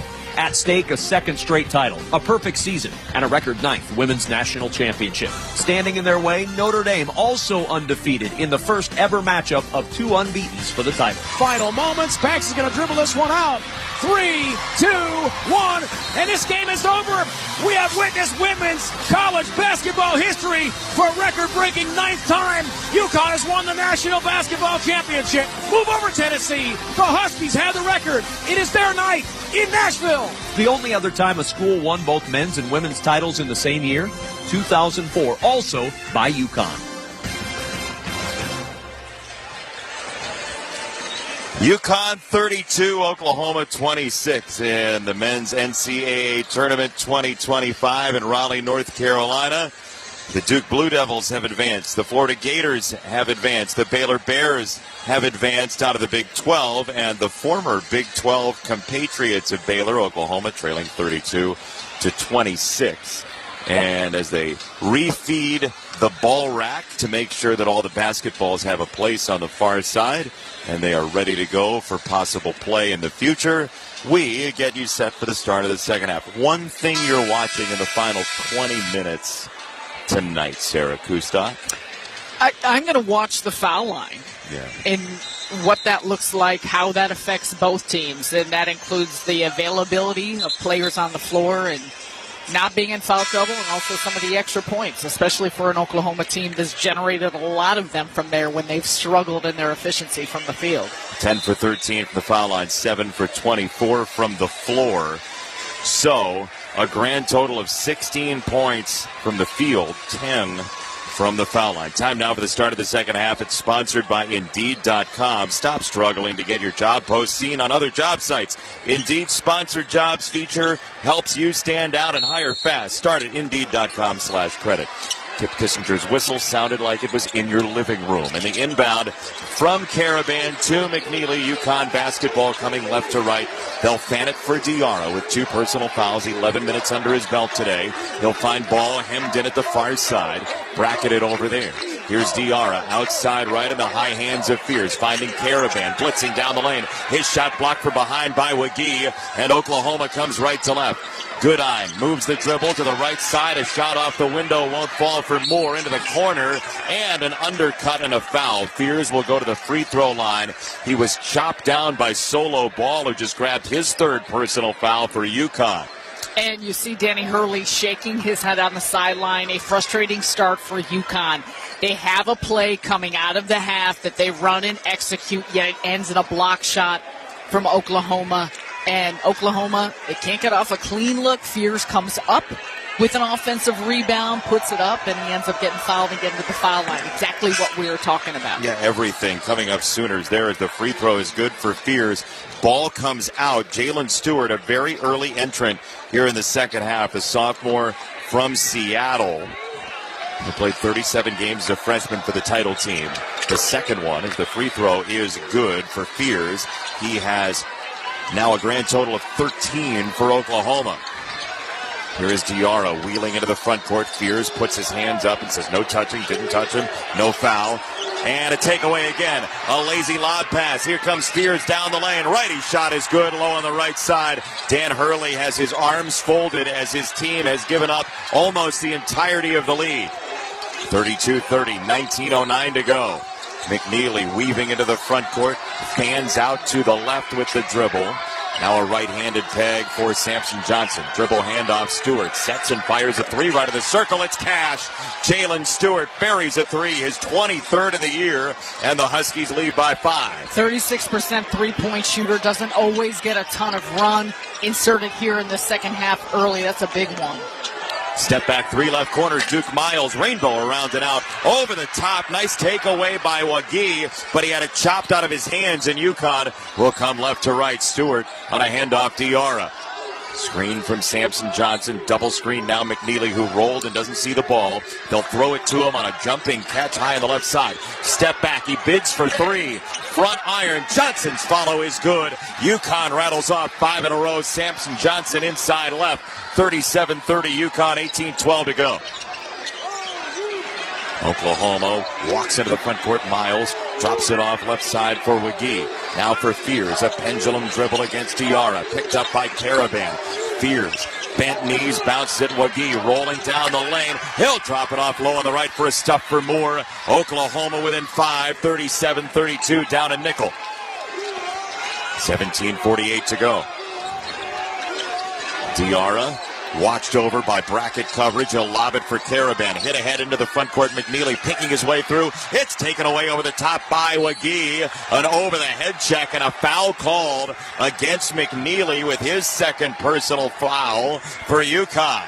McNeely frustrated that he got his shot blocked at the end of that possession and compounds it by fouling Wagee when you are so far in the backcourt. here for Oklahoma. There was nothing Wagi was going to do other than advance the ball up the floor to one of his ball handlers. And very quickly, Sarah, that's a second foul against Connecticut in the half. McNeely goes over to the sideline. Mahaney in. Skip it left side. Forsythe wide open for three. It's around and out. Oh, that shattered the confidence of the Oklahoma fans who gasped. There was nobody near him. Now Diarra with the dribble. Two hands a pass up top. Mahaney breaking to the left. Cowering on the dribble. Leaning over it. Finding Diarra right side. He thought about coiling into a three and didn't. He had Goodine on him. Here's Stewart tiptoeing down the lane. Allowed for Johnson, and he is fouled. He was crowded out by the body of Forsythe, who kind of carried him with the body to the end line. And the first foul on Oklahoma in the half. 16:57 to play. UConn by 5, 37-32 as Caravan will trigger it in. He launches a pass like a t-shirt cannon into the backcourt. Here's Diarra. Left foot in front of the right into the front court. He's marked by Fears, who swats at him. Diarra wards him off, trying to shoo him away. Diarra perimeter right, bumping Forsythe. Off to Mahaney. He'll split the lane. Lob it up Johnson. He lost it on the way through. And we get a foul against Mahaney for a hold against Connecticut again in the backcourt. That's the third of the half. In the second in the backcourt, unnecessary fouls, inactions for UConn. And you could tell the confidence of this Oklahoma team continues to bloom. It's not just the looks they're getting offensively, but defensively, some big stops at the rim, in large part thanks to Wagoo. Fears down the lane, had it stripped away. Caravan got a hand on it. It's lost on the ground, juggled, picked up by Goodine. He tries to ram down the lane. He loses it. It's out of bounds, and it will go to Connecticut. The Oklahoma fans are absolutely pulverizing the officials on the left side. They are not happy with the call, standing and pointing. I thought it was a good call as Mahaney gets into the front court, coming left to right. Diarra grabbed and fouled by Goodine. That's the second personal on Goodine. It's as though some of the guards actually believe you can't call a foul. I mean, he just reached into his pocket like he was going to take his wallet. This game was very physical early on, and I think the calls have been a little bit tighter here in terms of the looseness of play and some of that physicality, and you're seeing that factor into how these fouls are being called. 5 total already in this second half. Second foul on Goodine. He will go and sit. And the inbound flip to Diarra for UConn. Staring at the right side goal, down to 16:05 to play. He'll use the dribble and send it around the arc from Caravan to Johnson. Back to Diarra. He wants the ball. He waves with the right hand. 7 to shoot. Caravan off the curl. Didn't get the 3 off. They're trying to ram down the lane. Put it up with the right hand. No good. A twisting shot. Rebound Taylor. Right to left for Oklahoma. Elvis in a hurry. Front court left. The second line on and a shove by Mahaney. Just 2 hands into Taylor. That's the third on Mahaney. This is the home of the Carolina Hurricanes. It'll be a 2-minute minor soon. Yikes. Timeout on the court, sponsored by Progressive Insurance. You could save big when you bundle your auto, home, motorcycle, RV, or boat. Visit Progressive.com. UConn 37, Oklahoma 32, 15:43 to go from the Westwood One NCAA Radio Network. This is the men's basketball tournament. At Meineke, doing car care right means our Meineke certified technicians fix whatever your car needs. We fix it right and back it up with nationwide warranties. Brakes? We do that. Tires? Yep, we do that too. Engine repairs, air conditioning, tune-ups, suspension, alignments, oil changes. We do it all. Visit Meineke.com today and schedule an appointment. Each Meineke is independently owned and operated. Trust your key with Meineke. Meineke, doing car care right. Bubba Wallace here from 2311 Racing. Looking for fast fun? Go for a spin at Chumba Casino. Racing's fast. but Chumba takes it up a notch. Nothing beats the rush of those high-speed spins. Big thrills, daily bonus boost, action-packed games. Chumba's got it all to keep you in the fast lane. Ready to race? Let's Chumba. Hit stop at ChumbaCasino.com and play today. Available only to players in the U.S., excluding Washington, Michigan, Montana, Connecticut, and Nevada, and Canada excluding Quebec. No purchase necessary. VGW Group. Void where prohibited by law. 21 plus. Terms and conditions apply. There's nothing more defeating than a bracket busted during the first few rounds. Clearly, you didn't have the right stats and data to make the right pick. Don't make the same mistake with hiring for your small business. Find top-tier talent in the right place with LinkedIn. LinkedIn has professionals you can't find anywhere else, including those who aren't actively looking for a new job, but might be open to the perfect role. Post your job for free at linkedin.com/SXM. That's linkedin.com/SXM. Terms and conditions apply. Mom, I need to lay low for a few days. Lay low? What's going on? I only paid for this Hyundai Tucson. Christopher Allen Lynch. Deal's so right, it almost feels wrong. Get the car or SUV you want at the Hyundai Getaway Sales Event. Right now, get 2.99% APR for 72 months on the Hyundai Santa Fe, Tucson, or Elantra. Visit your local Hyundai dealer today. Offers end March 31st. Call 562-314-4603 for details. 10 seconds for station identification. This is the Westwood One NCAA Radio Network, your home for the national championships. This is Mike Tirico. Join us for exclusive coverage of the Masters this April on Channel 92 in the car and on the Sirius XM app. Jason Benetti and Sarah Kustok here at our Grainger courtside seats in Raleigh.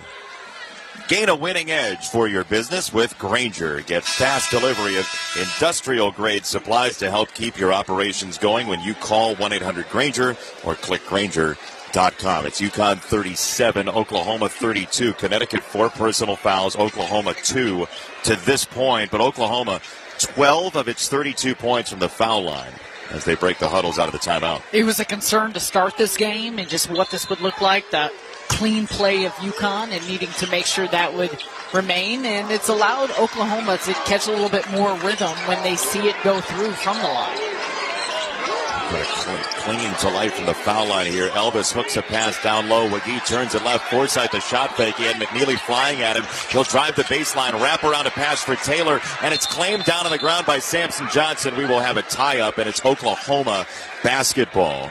4.2 to go on the shot clock. However, Forsythe initially caught that pass on the left wing. McNeely flying out on him. That's the three-point defense that has helped UConn throughout the season. Extra dribble, put it on the ground, extra pass, bobbled pass. I think Forsythe should have just taken that three-point shot initially. Or leaned into McNeely, possibly, done the Walter Clayton Jr., and get yourself to the foul line for 3 free throws a couple of times as there's a clock issue. It's now 20 on the shot clock. Let's see if they do say possession changed hands. Samson Johnson went down to the deck in a seated position, had the basketball. It looked like he might have had possession. Kip Kissinger going to the monitor. He says to Dan Hurley, get out of the way. Dan walked over to the monitor. Kissinger gave him the Heisman. Dan was like looking at the monitor like he was at a sports bar watching a game on somebody's phone, like, hey, what's the score? And he was just checking to see if it was the right call. It was, and we get a turnover. Oklahoma on the sideline. McGee was pinned to the sideline and stepped on it. UConn basketball, Diarra in a hurry. Mid-stride catch, hustling into the front court, and he'll circle it back out baseline left. Diarra plays it with 2 hands for McNeely. Left hand outstretched, Forsythe touching him and swatting at him. Turn it left side, Caravan roaming left. Now Diarra on a weave, wants McNeely on a back cut, no dice. Here's Johnson, top of the circle, jabbing with the right foot. Handoff Stewart, he'll tee up a 3, top of the key. That hits front iron, and a rebound for Oklahoma's McGee. He embraces it, and here come the Sooners down 5.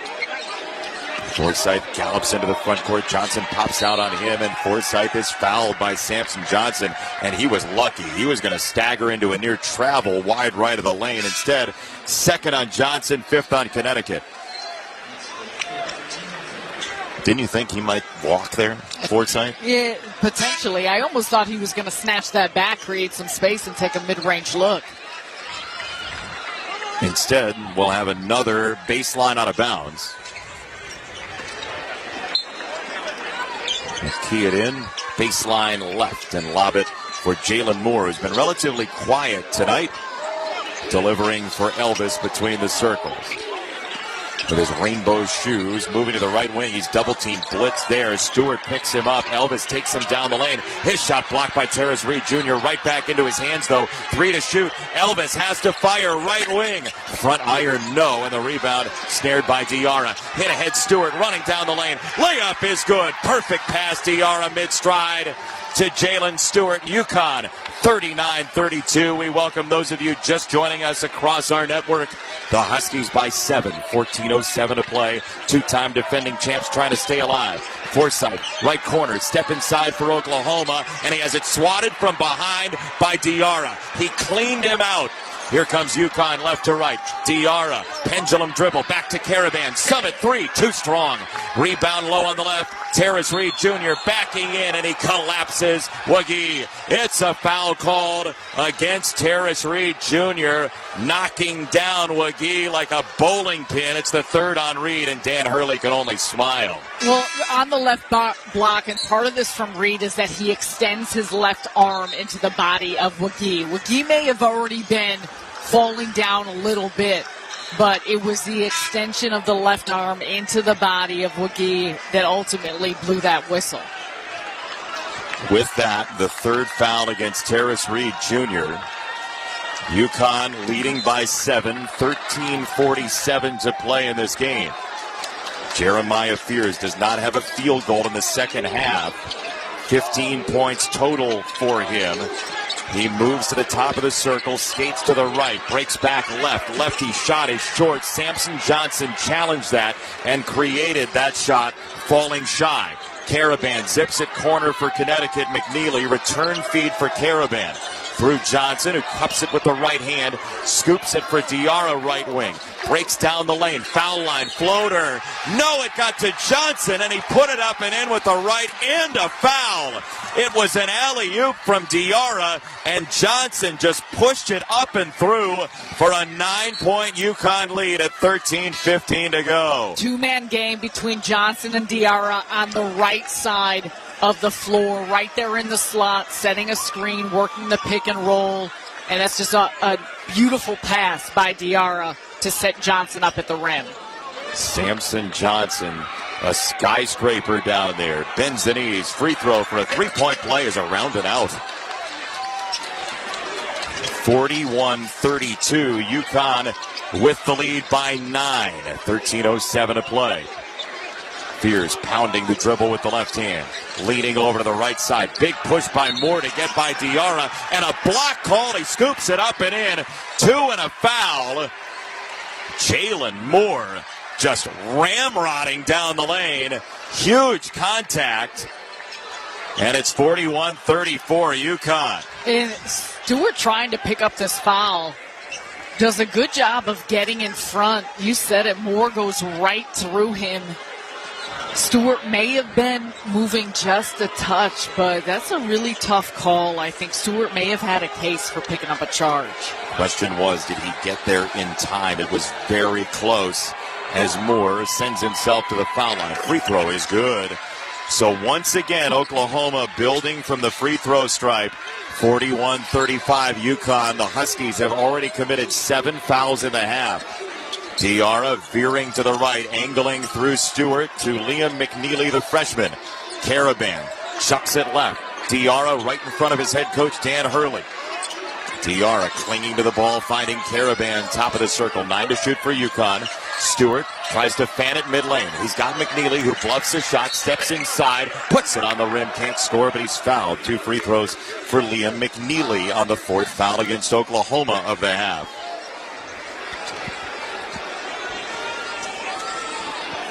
This might be bumper cars to the finish line rather than a drag race. Well, neither team has shot very efficiently, and it's been both in the paint, it's been from the three-point line, but there's been a lot of contact, a lot of initiation of it from both sides, and trying to draw those fouls because they understand part of it is just getting to the free throw line. And attrition for UConn with all the foul trouble. Free throw no good for McNeely. Download the brand new Westwood One Sports app and catch every minute of the men's and women's NCAA tournament anytime, anywhere. Don't be left out. Get the Westwood One Sports app today as Diarra is going over to the sideline. Kip Kissinger having a conversation at the scorer's table. And a very impromptu ad hoc UConn huddle is scattered by our officiating crew. Some blood on Samson Johnson, I think. He's being dragged to the corner by Olandis Poole, one of our officials. And Samson Johnson will go back to the foul line. UConn does have 5 on the floor. We counted. McNeely spins the ball, rotates it in his hands, bends the knees, foul shot is up and good. 1 for 2 for McNeely. 42-35, UConn the lead. 2 top 10 foul shooting teams in the country, 79%. Might take target practice down the stretch here. Fears leaning over on the dribble, goes between the legs. The 18-year-old freshman turns it left, caught by Taylor with the flowing hair behind him. Through Goodine, top of the circle, Moore stalking and driving down the lane on Johnson. He's bodied and fouled. Samson Johnson went torso to torso with him. And for Johnson, that is foul number 3. Think about how many times both these teams just continue to initiate the offense from the top of the key, penetrate, try and get in the middle of the paint, and pick up a foul. It's been consistent for both sides. And it's worked very well for Oklahoma, especially. UConn 7 foul shots, Oklahoma 16. They're 13 of 16. Moore, first one, he takes aim, he fires, and he knocks it in from the front iron and down and through. 19 total fouls on Connecticut already as it's 42-36. UConn over Oklahoma. McGee will check back in. Taylor goes to the bench. So they exchange forwards here and get a little more size. Second foul shot, front iron and down again. 42-37. UConn with the lead by 5. The Huskies have never trailed in this game. Winner gets Florida. Caravan walking around with the ball. He'll throw it in to McNeely in the backcourt at his own foul line. McNeely in fits and starts slow and fast and back to slow into the front court. He'll drop it off high on the left side. Stewart to Caravan. Solo ball is sat for most of this second half with 3 fouls for UConn. Samson Johnson peering around the defense. Couple of cuts. Nobody home. Back to Caravan. 5 to shoot. Top of the key. Stabbing toward the lane. Throws a pass intercepted. Taken by Wiggy. To Fears mid lane. Pass to Moore. Racing in. Shot no. Dangled off the rim. Rebound pulled away by Wiggy. Out to the high left spot. Down the lane. Shot front iron. No good for Miles. Third chance. 3. Good on. He's fouled by Johnson on a 3. Samson Johnson, the 6'10" forward, just picked up his 4th personal foul. It rings up 3 free throws for Goodine, and Oklahoma is living at the free throw line. That is a really, really tough play there by Samson, given the fact that Oklahoma was missing shots, and you give them now some freebies at the line on top of being your 4th foul. Oklahoma will have 21 free throws total after these 3 when we come back. Timeout on the court, the score. UConn 42, Oklahoma 37, 11:27 to play. You're listening to the men's basketball tournament on the Westwood One NCAA Radio Network. Get in the zone, AutoZone. Welcome to AutoZone. What are you working on today? I need new rotors. When you buy 2 Duralast rotors during our spring sale, you get Duralast brake pads free. Free? With the rotors. Well, that's great. What if I need extra stopping power? You can upgrade to Duralast Gold pads for just $10. So Duralast pads are free? Yep. And an upgrade is just $10? That's right. Part of the spring sale at AutoZone. Get in the zone, AutoZone. Restrictions apply. He's coming.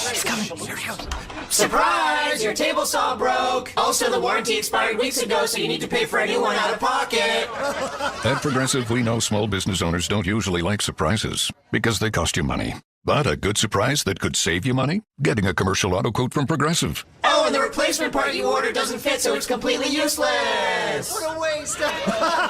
Surprise yourself. See if you can save in as little as 7 minutes at ProgressiveCommercial.com. Progressive Casualty Insurance Company and Affiliate. This is the story of the one. He's responsible for keeping a leading healthcare facility clean and safe. And he trusts Grainger's high-quality HVAC cleaning and safety products, combined with their world-class supply chain, to consistently deliver, ensuring he's covered inside and out, so he can focus on keeping his facility clean to help protect the health of everyone inside. Call 1-800-GRAINGER, click Grainger.com, or just stop by. Grainger, for the ones who get it done.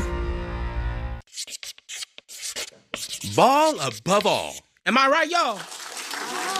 Any questions? Professor, NCAA Division I women's basketball is back. Are we ready? You prepared to get loud? Rep your squad? Get your players hyped up to go all the way to the ship? Oh, you're ready. March Madness. Attendance is encouraged. Passion is mandatory. Buy your seats today at ncaa.com/WBB tickets. It's time for the Kohl's Fact of the Game. We mentioned earlier that two schools have gone back-to-back in national championships in men's basketball. Duke 1991 and 1992, Florida 2006 and 2007. UConn is the third, trying to three-peat. First team to do that. Well, Duke in 93 lost in the second round of the NCAA tournament to the Cal Golden Bears. That's what was next for Mike Krzyzewski and Duke, and Jason Kidd on that team for Cal. Meantime, Florida in 2008 won 24 games, but did not make the NCAA tournament. So UConn trying to be better than those two teams, at least getting to the second round like Duke did. That's the fact of the game, sponsored by Kohl's. Make this spring a stylish one with on-trend looks for every occasion when you shop at Kohl's and Kohl's.com, where families come first. We got Jay Kidd in. You got to love it. And you got to love the fact that this Oklahoma team keeps coming at UConn in ways that they're making this a game, a 4-point game, when by all accounts a lot of these errors are self-inflicted by UConn. Another foul, this time on a three. First free throw good. Second one splashes down for Goodine. So it's 42-39. Connecticut with the lead. 4 fouls on the big Samson Johnson. Third free throw. All net for Goodine. 3 for 3. Oklahoma is within 2. Terrace Reed Jr. on the floor for UConn. He has 3 fouls as well. Inbound mid-lane for Reed, who will turn it left for Hassan Diarra, the senior transfer Diarra from Texas A&M. High on the right side, Caravan delivering for Reed. Turn it left for Diarra at the left hash mark. Now McNeely, top of the key, triple on the way, too short. Rebound solo ball with 3 fouls. He swoops in for the offensive glass. Low on the left, Reed starts his move, twisting in the lane. He's fouled, he elevates and scores. UConn doubles the lead. 44-40 over Oklahoma, 11:02 to go. And there's your balance for UConn, and they're big. Samson Johnson may be on the bench. He's more of a pick-and-roll lob threat. Reed, he can play with his back to the basket, does just that on the left block, and poses his will. Opportunity for 3 points here. This is going to be a thorny tactical situation for Dan Hurley, trying to substitute through all this foul trouble, but keep some starters in as Reed fires and hits the back iron. Tip by McNeely out to Reed. He finds Caravan low right. He rises and scores. Team offense above the rim on a couple of taps from UConn. And everyone followed the basketball back out as Oklahoma did. Caravan wide open under the basket. Fears a drive, tried to spike it home, couldn't get it down over Caravan, who then fouls Wagee as he scores inside left. Caravan's second personal. Oklahoma within 4 again, 46-42. I mean, that was like a super ball into the air, and then Wagee, the beneficiary. That's the attack, the explosiveness that you got a player like Jeremiah Fears can bring to the table. But even off of these misses, that's where both of these teams have stayed with the plays and they found their opportunities, whether at the line or whether with some putbacks. Chance for a three-point play on that second chance. Wagee swirls it down, 46-43. Connecticut, a very tenuous three-point lead. Oklahoma, some pressure in the backcourt again. They'll deliver it for Reed. Through him to Hassan Diarra, tiptoeing into the front court. Little hitch in his gait into the front court, firing it right side, caught by McNeely, hip to hip with Goodine.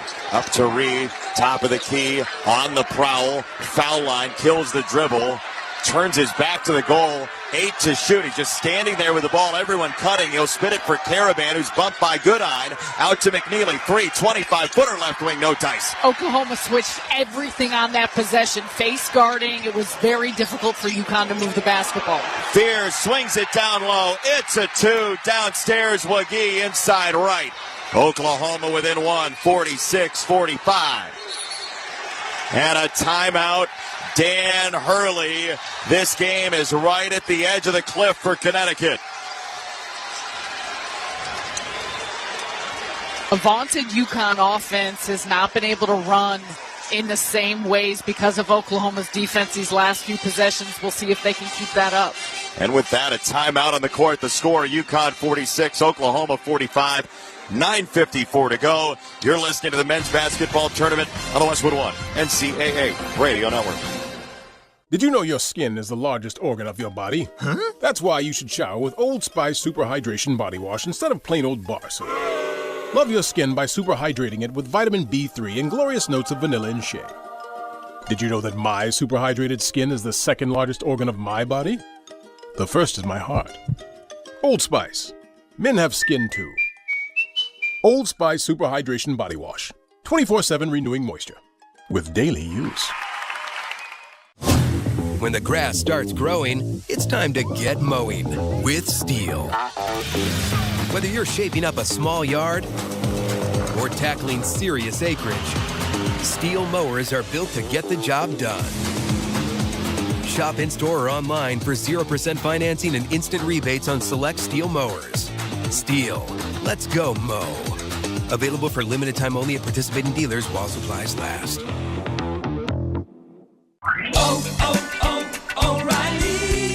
If you're a do-it-yourselfer, don't miss Power Torque Tools DIY days at O'Reilly Auto Parts. Right now, save $20 on a Power Torque 248-piece mechanics tool set. O Rewards members get a $5 reward. Power Torque professional hand tools come with a lifetime guarantee. Visit your O'Reilly Auto Parts store or O'ReillyAuto.com.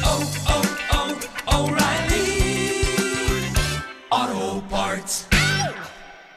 Why pay more for a great shave? Choose Barbasol, America's #1 brand of shaving cream. Barbasol's thick and rich lather gives you a close, comfortable shave for just half the price of gels. Barbasol. Monster.com helps you slam dunk the job search and make your next career move. With great coaching and millions of job openings, Monster.com empowers you to score your next position and win the job hunt. Get off the bench and go to Monster.com today. Let's check the schedule of tournament games coming up on Westwood One, sponsored by the 2027 X15 engine from Cummins. Featuring better fuel efficiency, immense power, and backed by 25-plus years of experience, the 2027 X15 is built to rise above the challenges of tomorrow. The X15 forever rising. The early game tomorrow in Providence, Rhode Island, 12:10 p.m. Eastern Time. Purdue against a McNeese team that tried to boat race Clemson. Clemson came back in that game, but McNeese did pull the upset. Then St. John's and Arkansas in the second window. Rick Pitino trying to get back to the Sweet 16. And what follows after that is A&M Michigan, Drake, Texas Tech. Very intriguing. Creighton and Auburn down in Lexington. So many great games tomorrow on so many of these Westwood One stations and our Westwood One app. We welcome those of you just joining us across our network. UConn clinging to a 1-point lead, 46-45, 9:54 in the second half. The entirety of the Nutmeg State is in foul trouble for the Huskies and Dan Hurley, and they're trying to work around it. And they still have the pieces, though, here on the floor that they should be able to execute. And while they've been picking up fouls left and right here against an Oklahoma team, they've still given enough resistance on the defensive end. Offensively, I'd like to see them move the ball a little bit better and get some more quality shots against an Oklahoma team that started switching a whole lot of these screens, both on and off the ball.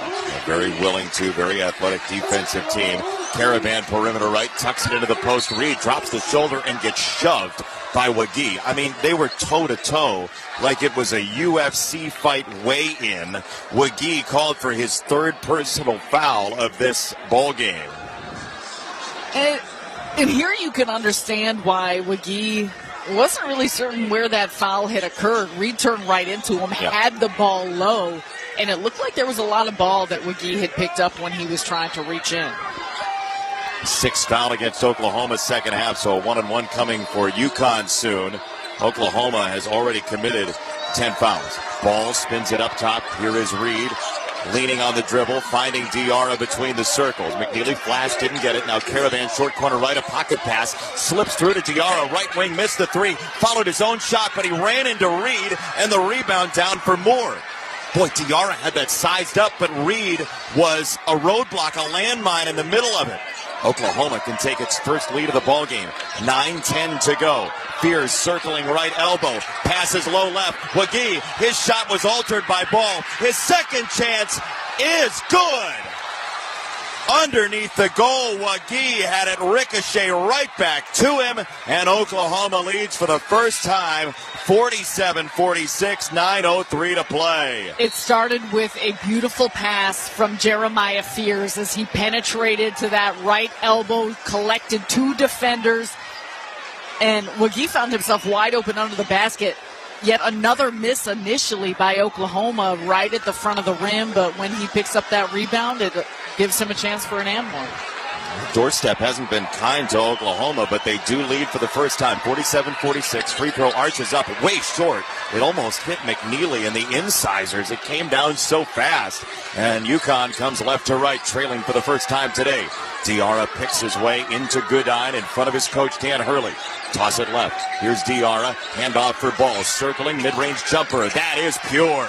Beautiful from Diarra to Ball. It's breathtaking for Ball, and it's a 1-point lead. And now down on the ground is Wagee. He's down on the right side lane. He picks himself back up. 48-47, UConn with the lead by one. And Wagee was underneath the goal on the ball jumper. He ran into Terrace Reed Jr. and just Tim Burr. He went down in slow motion. They're going to review it. And I'm not sure there was much on that play. Reed trying to block out Wagee, and Reed getting some inside position off the possession may have caught him in the face, but I don't think there was anything reckless or egregious about that. I think it was more of a context. After review, there is no foul on the play. Oklahoma ball on the sideline backcourt. That is a great job by our crew. Kip Kissinger and his group looked at it. 15 seconds max. Well done. No foul. Let's go Huskies, starting to resonate here in Raleigh. I think just some incidental contact by Reed as he's trying to go to the basket and get Wagee. Who is on the bench being looked at by the training staff. Now he'll get back up. UConn 48, Oklahoma 47. This game could be played on a blacktop and nobody would be surprised at all.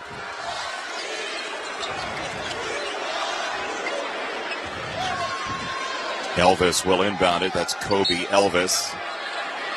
Dropping it off for Jeremiah Fears in the backcourt. He'll trot it into the front court, moving down to 8.5 to play. Fears, the 18-year-old, on a drive, ducking in by Reed. Turns and fires. He falls and he misses. Rebound for Diarra. Left to right. Tossing it right for Ball. He breaks past Northweather and he's fouled on the way up. Luke Northweather was on his heels, and Solo Ball back in the game, asserting himself in a big way for Connecticut offensively. So he hit a mid-range shot earlier. This time attacks the basket. And looking at the replay, I think there might have been a little bit of a extension and a swim arm from Ball as opposed to the other way around. However, he's a player that UConn needs more on of, both him and Caravan, Diarra. Look at where the point production is at. Free throw good for Ball. Be a VIP at the Men's Final Four in San Antonio with the NCAA Experience official ticket and hospitality packages. Official NCAA hospitality includes live entertainment, upscale food stations and beverages, free throw good, appearances by NCAA legends, and much more. To be a VIP at the Men's Final Four in San Antonio, visit ncaa.com/VIP. 50-47, UConn the lead, 8:15 to go. High on the right side, Elvis for Oklahoma in red. Up top, Jalen Moore straight on with the basket. Diarra behind him. He fleeced him. Beautifully done by Diarra tactically. Through McNeely to Caravan. Toss it for Ball. Spin it left. Caught by Diarra. 8 flat to go. He hops into a dribble. Diarra right by the official Kissinger on a drive to the foul line. Down the lane. Scoop underside of the basket. Got his own rebound. It's clawed down on the ground. He spits it out for Diarra. Kick it right for Caravan. He runs right into the defense of Goodine. Backing him in. Sweeping through the lane. Lefty shot is good. Oh, UConn with grit through the roof right there. 52-47 Connecticut. 7:33 to go. That was the type of basketball they played the last 2 years. Outside right, bluff a 3. Elvis decided not to take it. Off to Goodine, high on the right side. Swatting at Diarra. Trying to drive him, can't do it. Floated out for Fears. Ball had 2 hands on him for a second. Fears catapults a 3 left of the circle and knocks it down. Over Terrace Reed Jr. That was nasty from Fears. 52-50 UConn. 7:05 to go. Fears has been aggressive looking for a shot, more so getting downhill. That was a big 3 from the top of the key. He fell to the ground. He's been looking for some fouls the last few possessions. Ball breaks down the lane. He floats it up and good, just under the foul line. Solo Ball starting to feel it. Getting warm here. 54-50 UConn, 6:40 to go. Turn it right side. Here is Moore launching into a move down the lane. Lefty shot trickles down. Jalen Moore in Oklahoma staying close. 54-52. UConn, the 2-time defending champs, by the thinnest of margins. 1 basket. Diarra, hand in the air, the left hand. He tracks down Solo Ball at the H in March. Fire it left, caught by Diarra. Screen coming, Caravan. He likes to slip those. He does, won't see the ball. They'll crisscross in the paint. Outside right, ball for 3. It's no good off the bracket. Rebound on the run, taken by Moore, Oklahoma. Spinning in the lane. His shot is up and good to tie the ball game right on the doorstep. This time it went down.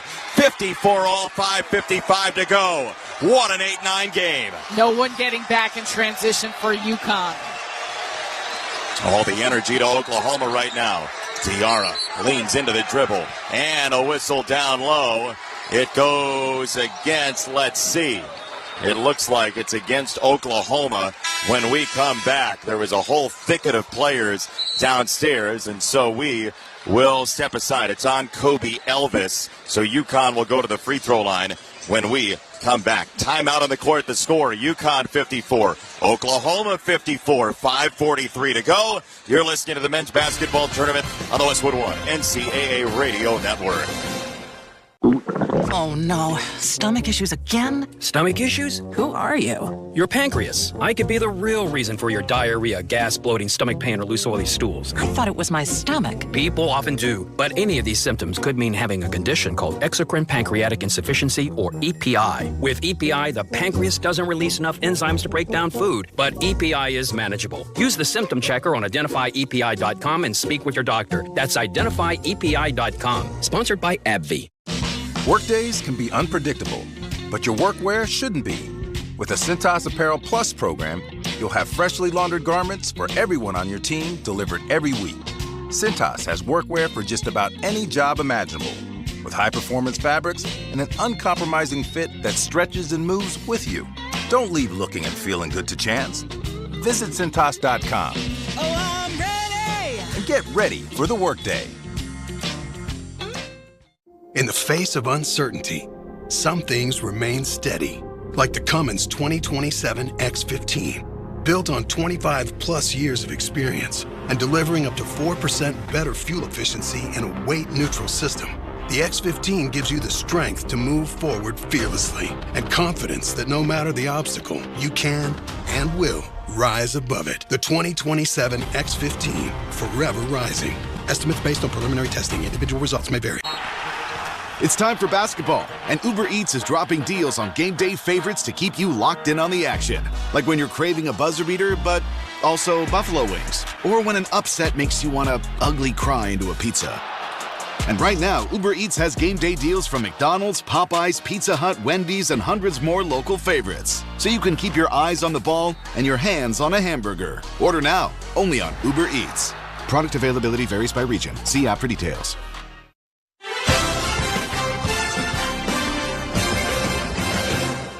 Brad Heller in our Westwood One studios in Los Angeles. Let's check the tournament scoreboard, sponsored by GoodRx. Check GoodRx for simple, smart savings on weight loss medications and other prescriptions at GoodRx.com. Michigan State has opened up an 11-point lead on Bryant. It's now 44-35, 16 minutes to go. Spartans lead it by 9. You can hear that one on the new Westwood One Sports app. Meanwhile, Illinois is up 17 on Xavier, 69-52. They are midway through the second half. And Oregon trying to keep the Big Ten unbeaten in round one. The Ducks 44-20 on Liberty. That's the score at halftime. Back to Raleigh, Jason Benetti and Sarah Kustok. We are tied at 54. 5:43 remaining in this game. Oklahoma has led for all of 17 seconds, Sarah. They're battling, so is UConn. A lot of this, to me, is going to come down to the smarts and the mental engagement by both of these teams. I think we've seen lapses in many ways. We point to the fouls, some of the fouls that have occurred, but it's also taking care of the basketball. It's the blocking out, not allowing for offensive rebounds, doing the little things. All of that turns into the big stuff for both of these teams, especially in a game this tight. Front end of the 1-and-1 just barely sat down for solo ball. It was like popcorn threatening to sneak out of the goal. He does give UConn the lead 55-54. So Ball 21 for his last 22 from the foul line going into this shot. And he stripes that one right down the middle. 56-54. UConn by 2. 5:40 to go. And a grinder tonight in Raleigh late night. Oklahoma all clad in red, going right to left. Here's Fears jockeying the dribble high on the left side. He'll zip it low left. It's caught against McNeely on a kick out at the left wing. Here is Moore. They wanted to refeed McGee. Instead, Moore wheeling in the lane. He'll lob it back out for Fears. 6 to shoot. He's met by Reed. Fears against Diarra with a hand in there. Fears at the foul line. Leaner. No good wide left. Rebound collected by McNeely, who shoves away Moore. Rebound Connecticut. 5:07 to go. UConn trying to smother Fears, putting 2 on him, continuing to chase him around the floor. Just trying to deny him a clean look as McNeely points his finger high in the air to the right side, handing off for solo ball in the dribble handoff. Here is Diarra at the summit, 35 feet away. 8 to shoot for Connecticut. Here is McNeely, right side. Now Caravan down the back door, and he is fouled. Alex Caravan to the free throw line for 2 shots with 2 seconds on the shot clock.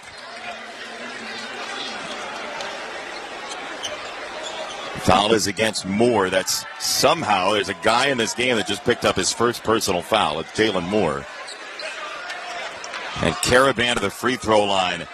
He was haunted by the shots at Villanova earlier this year that he missed to try to bring UConn a win in Philadelphia. This foul shot is no good.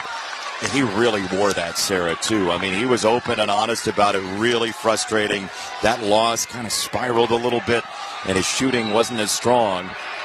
Second free throw on the way, and that is good for Caravan, who's been shooting it very well from 3 coming in. 57-54, UConn by 3, 4:43 remaining in this ballgame. Forsythe tosses it to the far side. Goodine plays it back, and here is Fears galloping into the front court for Oklahoma. His brother playing at the same time, Jeremy Jr. for Michigan State. Here is Jeremiah blitzing down the lane. He's fouled on the way through. It's on the floor. He did make the shot as he cupped the ball up and in, but he'll go to the line for 2. It was not a 3-point play. They still trail by 3. And he's been weaving in and out through this UConn defense. Does a good job off of the switch, getting Reed on him. We've seen that often, and he blows right past him up the middle of the lane to pick up that foul. And it's the third on Diarra, who came into the half with 2, so he's done a very nice job of staying clean. Fears rotates the ball in his hands. He fires and scores. Jeremiah Fears, an outstanding foul shooter, and he continues to ace the test tonight. He is perfect from the line. Connecticut by 2, 4:28 remaining, 57-55. Second foul shot is good. It sat down for him, 57-56. Fears draws Oklahoma within 1. But once again, Caravan scanning, tosses it in, a chest pass to Diarra, who's met by Forsythe. Backpedaling with him, step for step with Diarra into the front court, 4:20 to play. Diarra roaming right down the short corner, hops backward on the dribble as ball cuts away. Caravan to Diarra outside right, slips it to Caravan, and a whistle and an offensive foul on Alex Caravan, who went tumbling down to the deck. His third personal. Pick and roll play in the right slot, and Wagee reads this the whole time from his back line defense. Caravan coming from that right elbow right at the basket, already starts to elevate and take off into Wagee as he's set, shoulder square, and draws the charge. Looked like the right call, certainly, as Oklahoma can take the lead once again. Fears hustling down the right side, kicks Forsythe, who bluffs on a three, puts the ball on the ground, plucks it back up, trying to muscle away from ball. Fadeaway jump, no good. Solo ball to rebound. He's improved his defense this year. Now Diarra behind the back dribble, moving to his left. Read a screen to get Goodine off his scent. High on the right side, Caravan triggers a three. It's good! Alex Caravan, and all of his experience, bangs home a three after Dan Hurley told him to shoot 2 timeouts ago. UConn by 4, 60-56, 3:32 left, and a timeout, Oklahoma. And we finally see a smile from Alex Caravan. Excellent screen by Reed on the right side to clear him up for a good look. That confidence should build after making that one to create some separation for UConn. Started 39 games last year in the title season, the second one, and Caravan hands UConn the lead by 4. Timeout on the court, the score. UConn.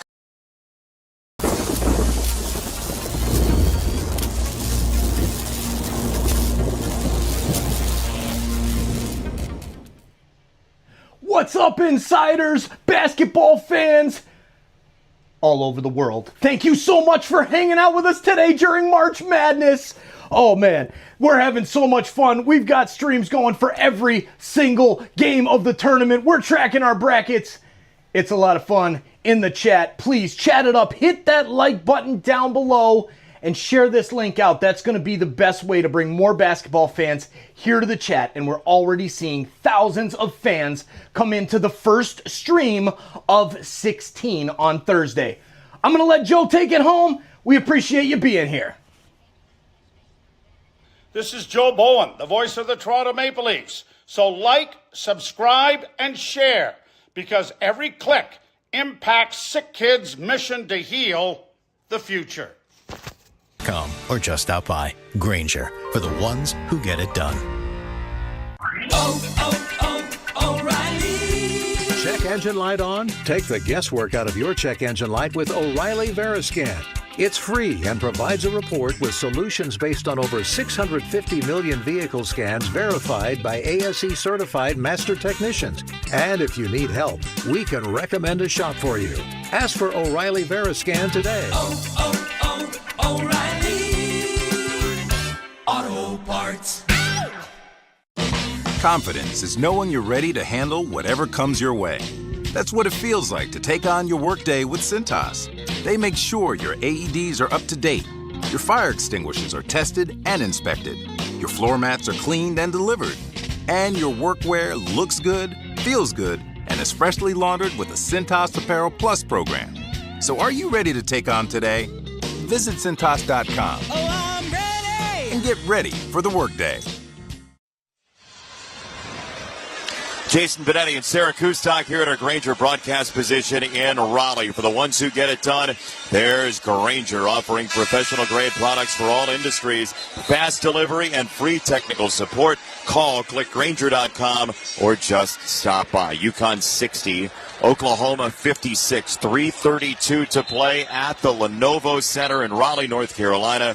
And UConn trying to swat away an Oklahoma charge all second half. The Huskies had led basically throughout until Oklahoma had taken the lead at 47-46. Now, off the Caravan 3, UConn by 4, Sarah. And there's still plenty of time left with 3.5 minutes, but it has been a slow drip of how these teams have found offense in the ways in which they produced and scored. For Oklahoma, it's been a lot of Jeremiah Fears, and you imagine in this possession they will try and get the ball to him again. He's got it from the inside quite a bit, but has started to look for his three-point shot. And they'll equip him right here. We welcome those of you just joining us across our network. UConn 60-56 over Oklahoma. It's Sooner basketball. Top of the circle. Miles clanging into the defender. Ball down the right side. Shot blocked away by Solo Ball. Doing it alone. This has been a Solo Ball aria late second half.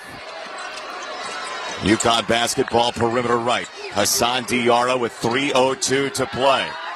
Off to Reed on a handoff. Caravan. He sets. He guns a three left wing. No good. Offensive rebound. Reed up for two with a right hand inside right.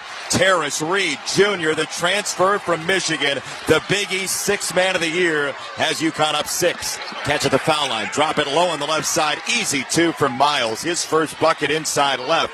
And UConn leads by 4 again. 62-58, 2:35 to go. And that was McGee creating from the middle of the floor. Good back cut. Into open space there for 2 from Miles, who had early foul trouble. Now Diarra sizing up Moore, who chases him. Here's Reed. Moore fell. Diarra was alone in the corner. Now Caravan floater. Foul line is Cash. Right hand for Caravan. That is like absolute clockwork for him. He's done it for years. UConn by 6. Out of the timeout, though, UConn's just getting a little bit more loose on the offensive side.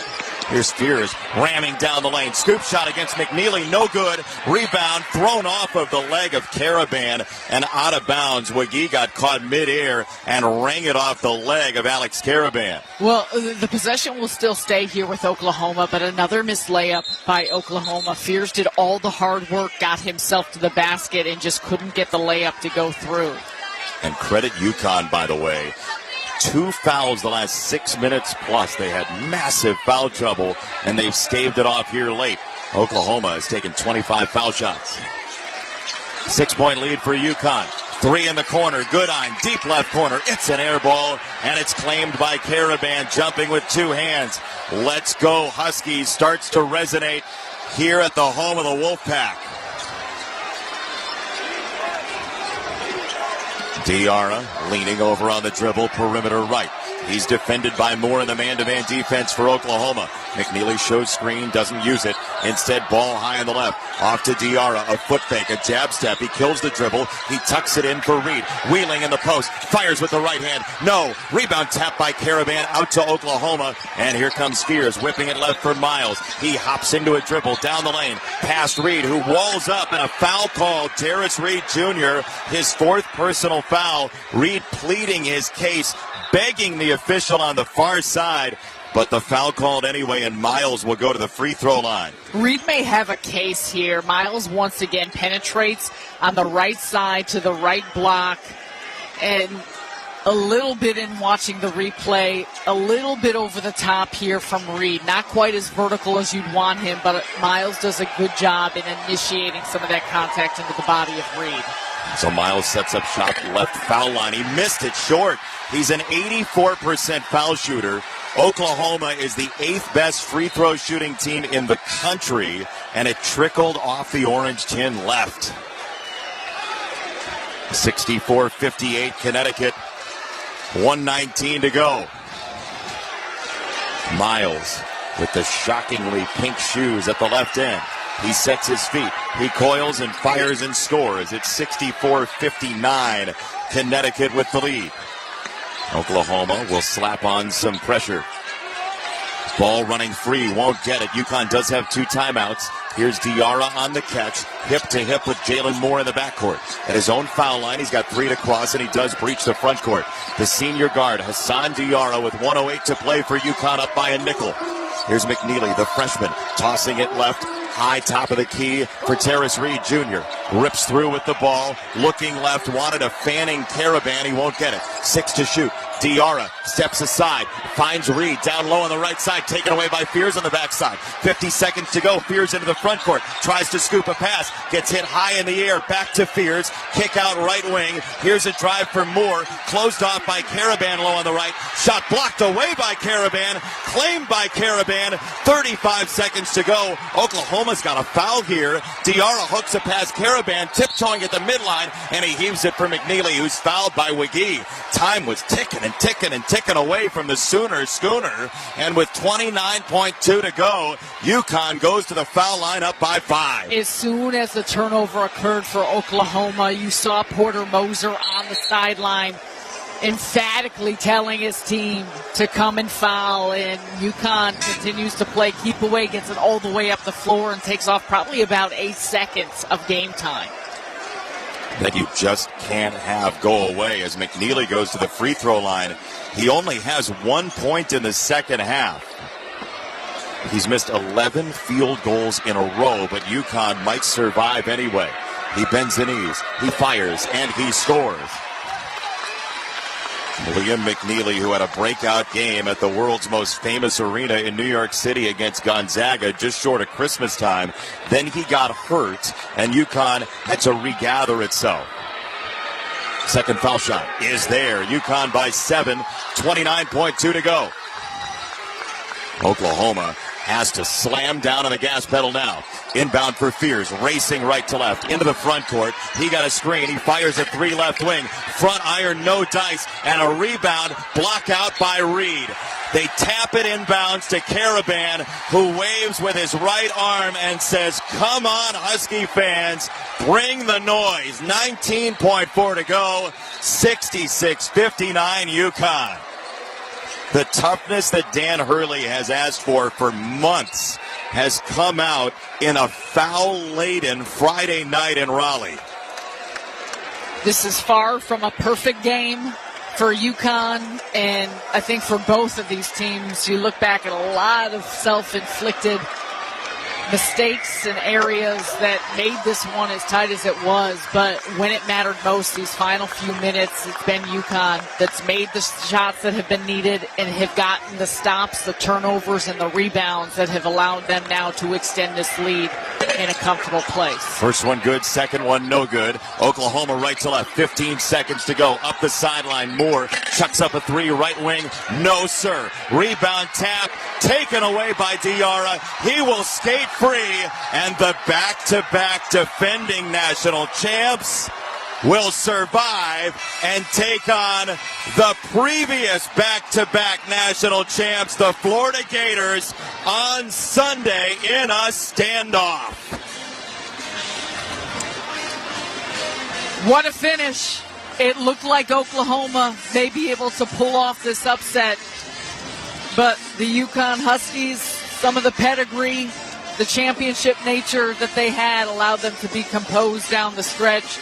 They worked through the foul trouble, they worked through the turnovers, but there are very correctable mistakes that are going to need to be cleaned up if they want to compete and continue to advance here on Sunday.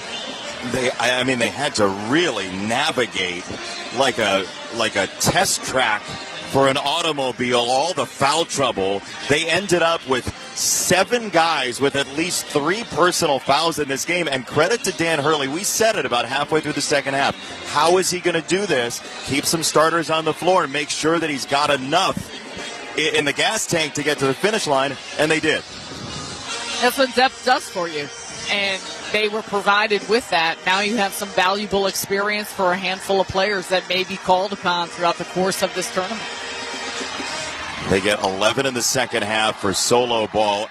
Alex Caravan hit the biggest shot of the game. It was 57-56. He rifled in a 3 from the wing right in front of us. And Caravan, what he's been through in an up-and-down season to want to take that shot. And Dan Hurley said to him, you got to shoot out of a huddle like 10 minutes prior. And guess what? He did. For Oklahoma, they dropped to 20-14. That's the end of the Sooners season. And UConn goes to 24-10 with a victory 67-59. The Huskies live to play another day as back-to-back defending national champions. They win by 8 over Oklahoma, and this Oklahoma team, Jeremiah Fears, is a dude. He's got 20 points in the game of the 59. For UConn, there just wasn't enough help. They were playing without Sam Godwin, the forward. He was out with the knee injury, so his season will end. The Oklahoma season will end just short. And Jeremiah Fears is impressive all season throughout the course of SEC. The fact that he is just a freshman, but there was too many missed layups for Oklahoma, too many opportunities that they weren't able to capitalize on. You give them credit for the fight, the resiliency, for taking the lead there late in that second half. But overall, the ability to capitalize on the foul trouble and some of the mistakes for UConn, just not enough, and a reason why they're going to be ending their season here tonight. We are joined by Solo Ball, who puts up a grand total of 14. First of all, congratulations on the win. Thank you. I appreciate it. What changed for you in the second half offensively? I know you hit a couple in the first half, but you guys felt a little more aggressive late in that game. What changed for you? Yeah, I was just trying to adjust to the way that they were guarding me. They were top locking a lot of my screens, so they weren't letting me go off, and they weren't letting me get easy catches. So I really just had to adjust, do stuff around the ball, and then I found my way into the game, to be honest.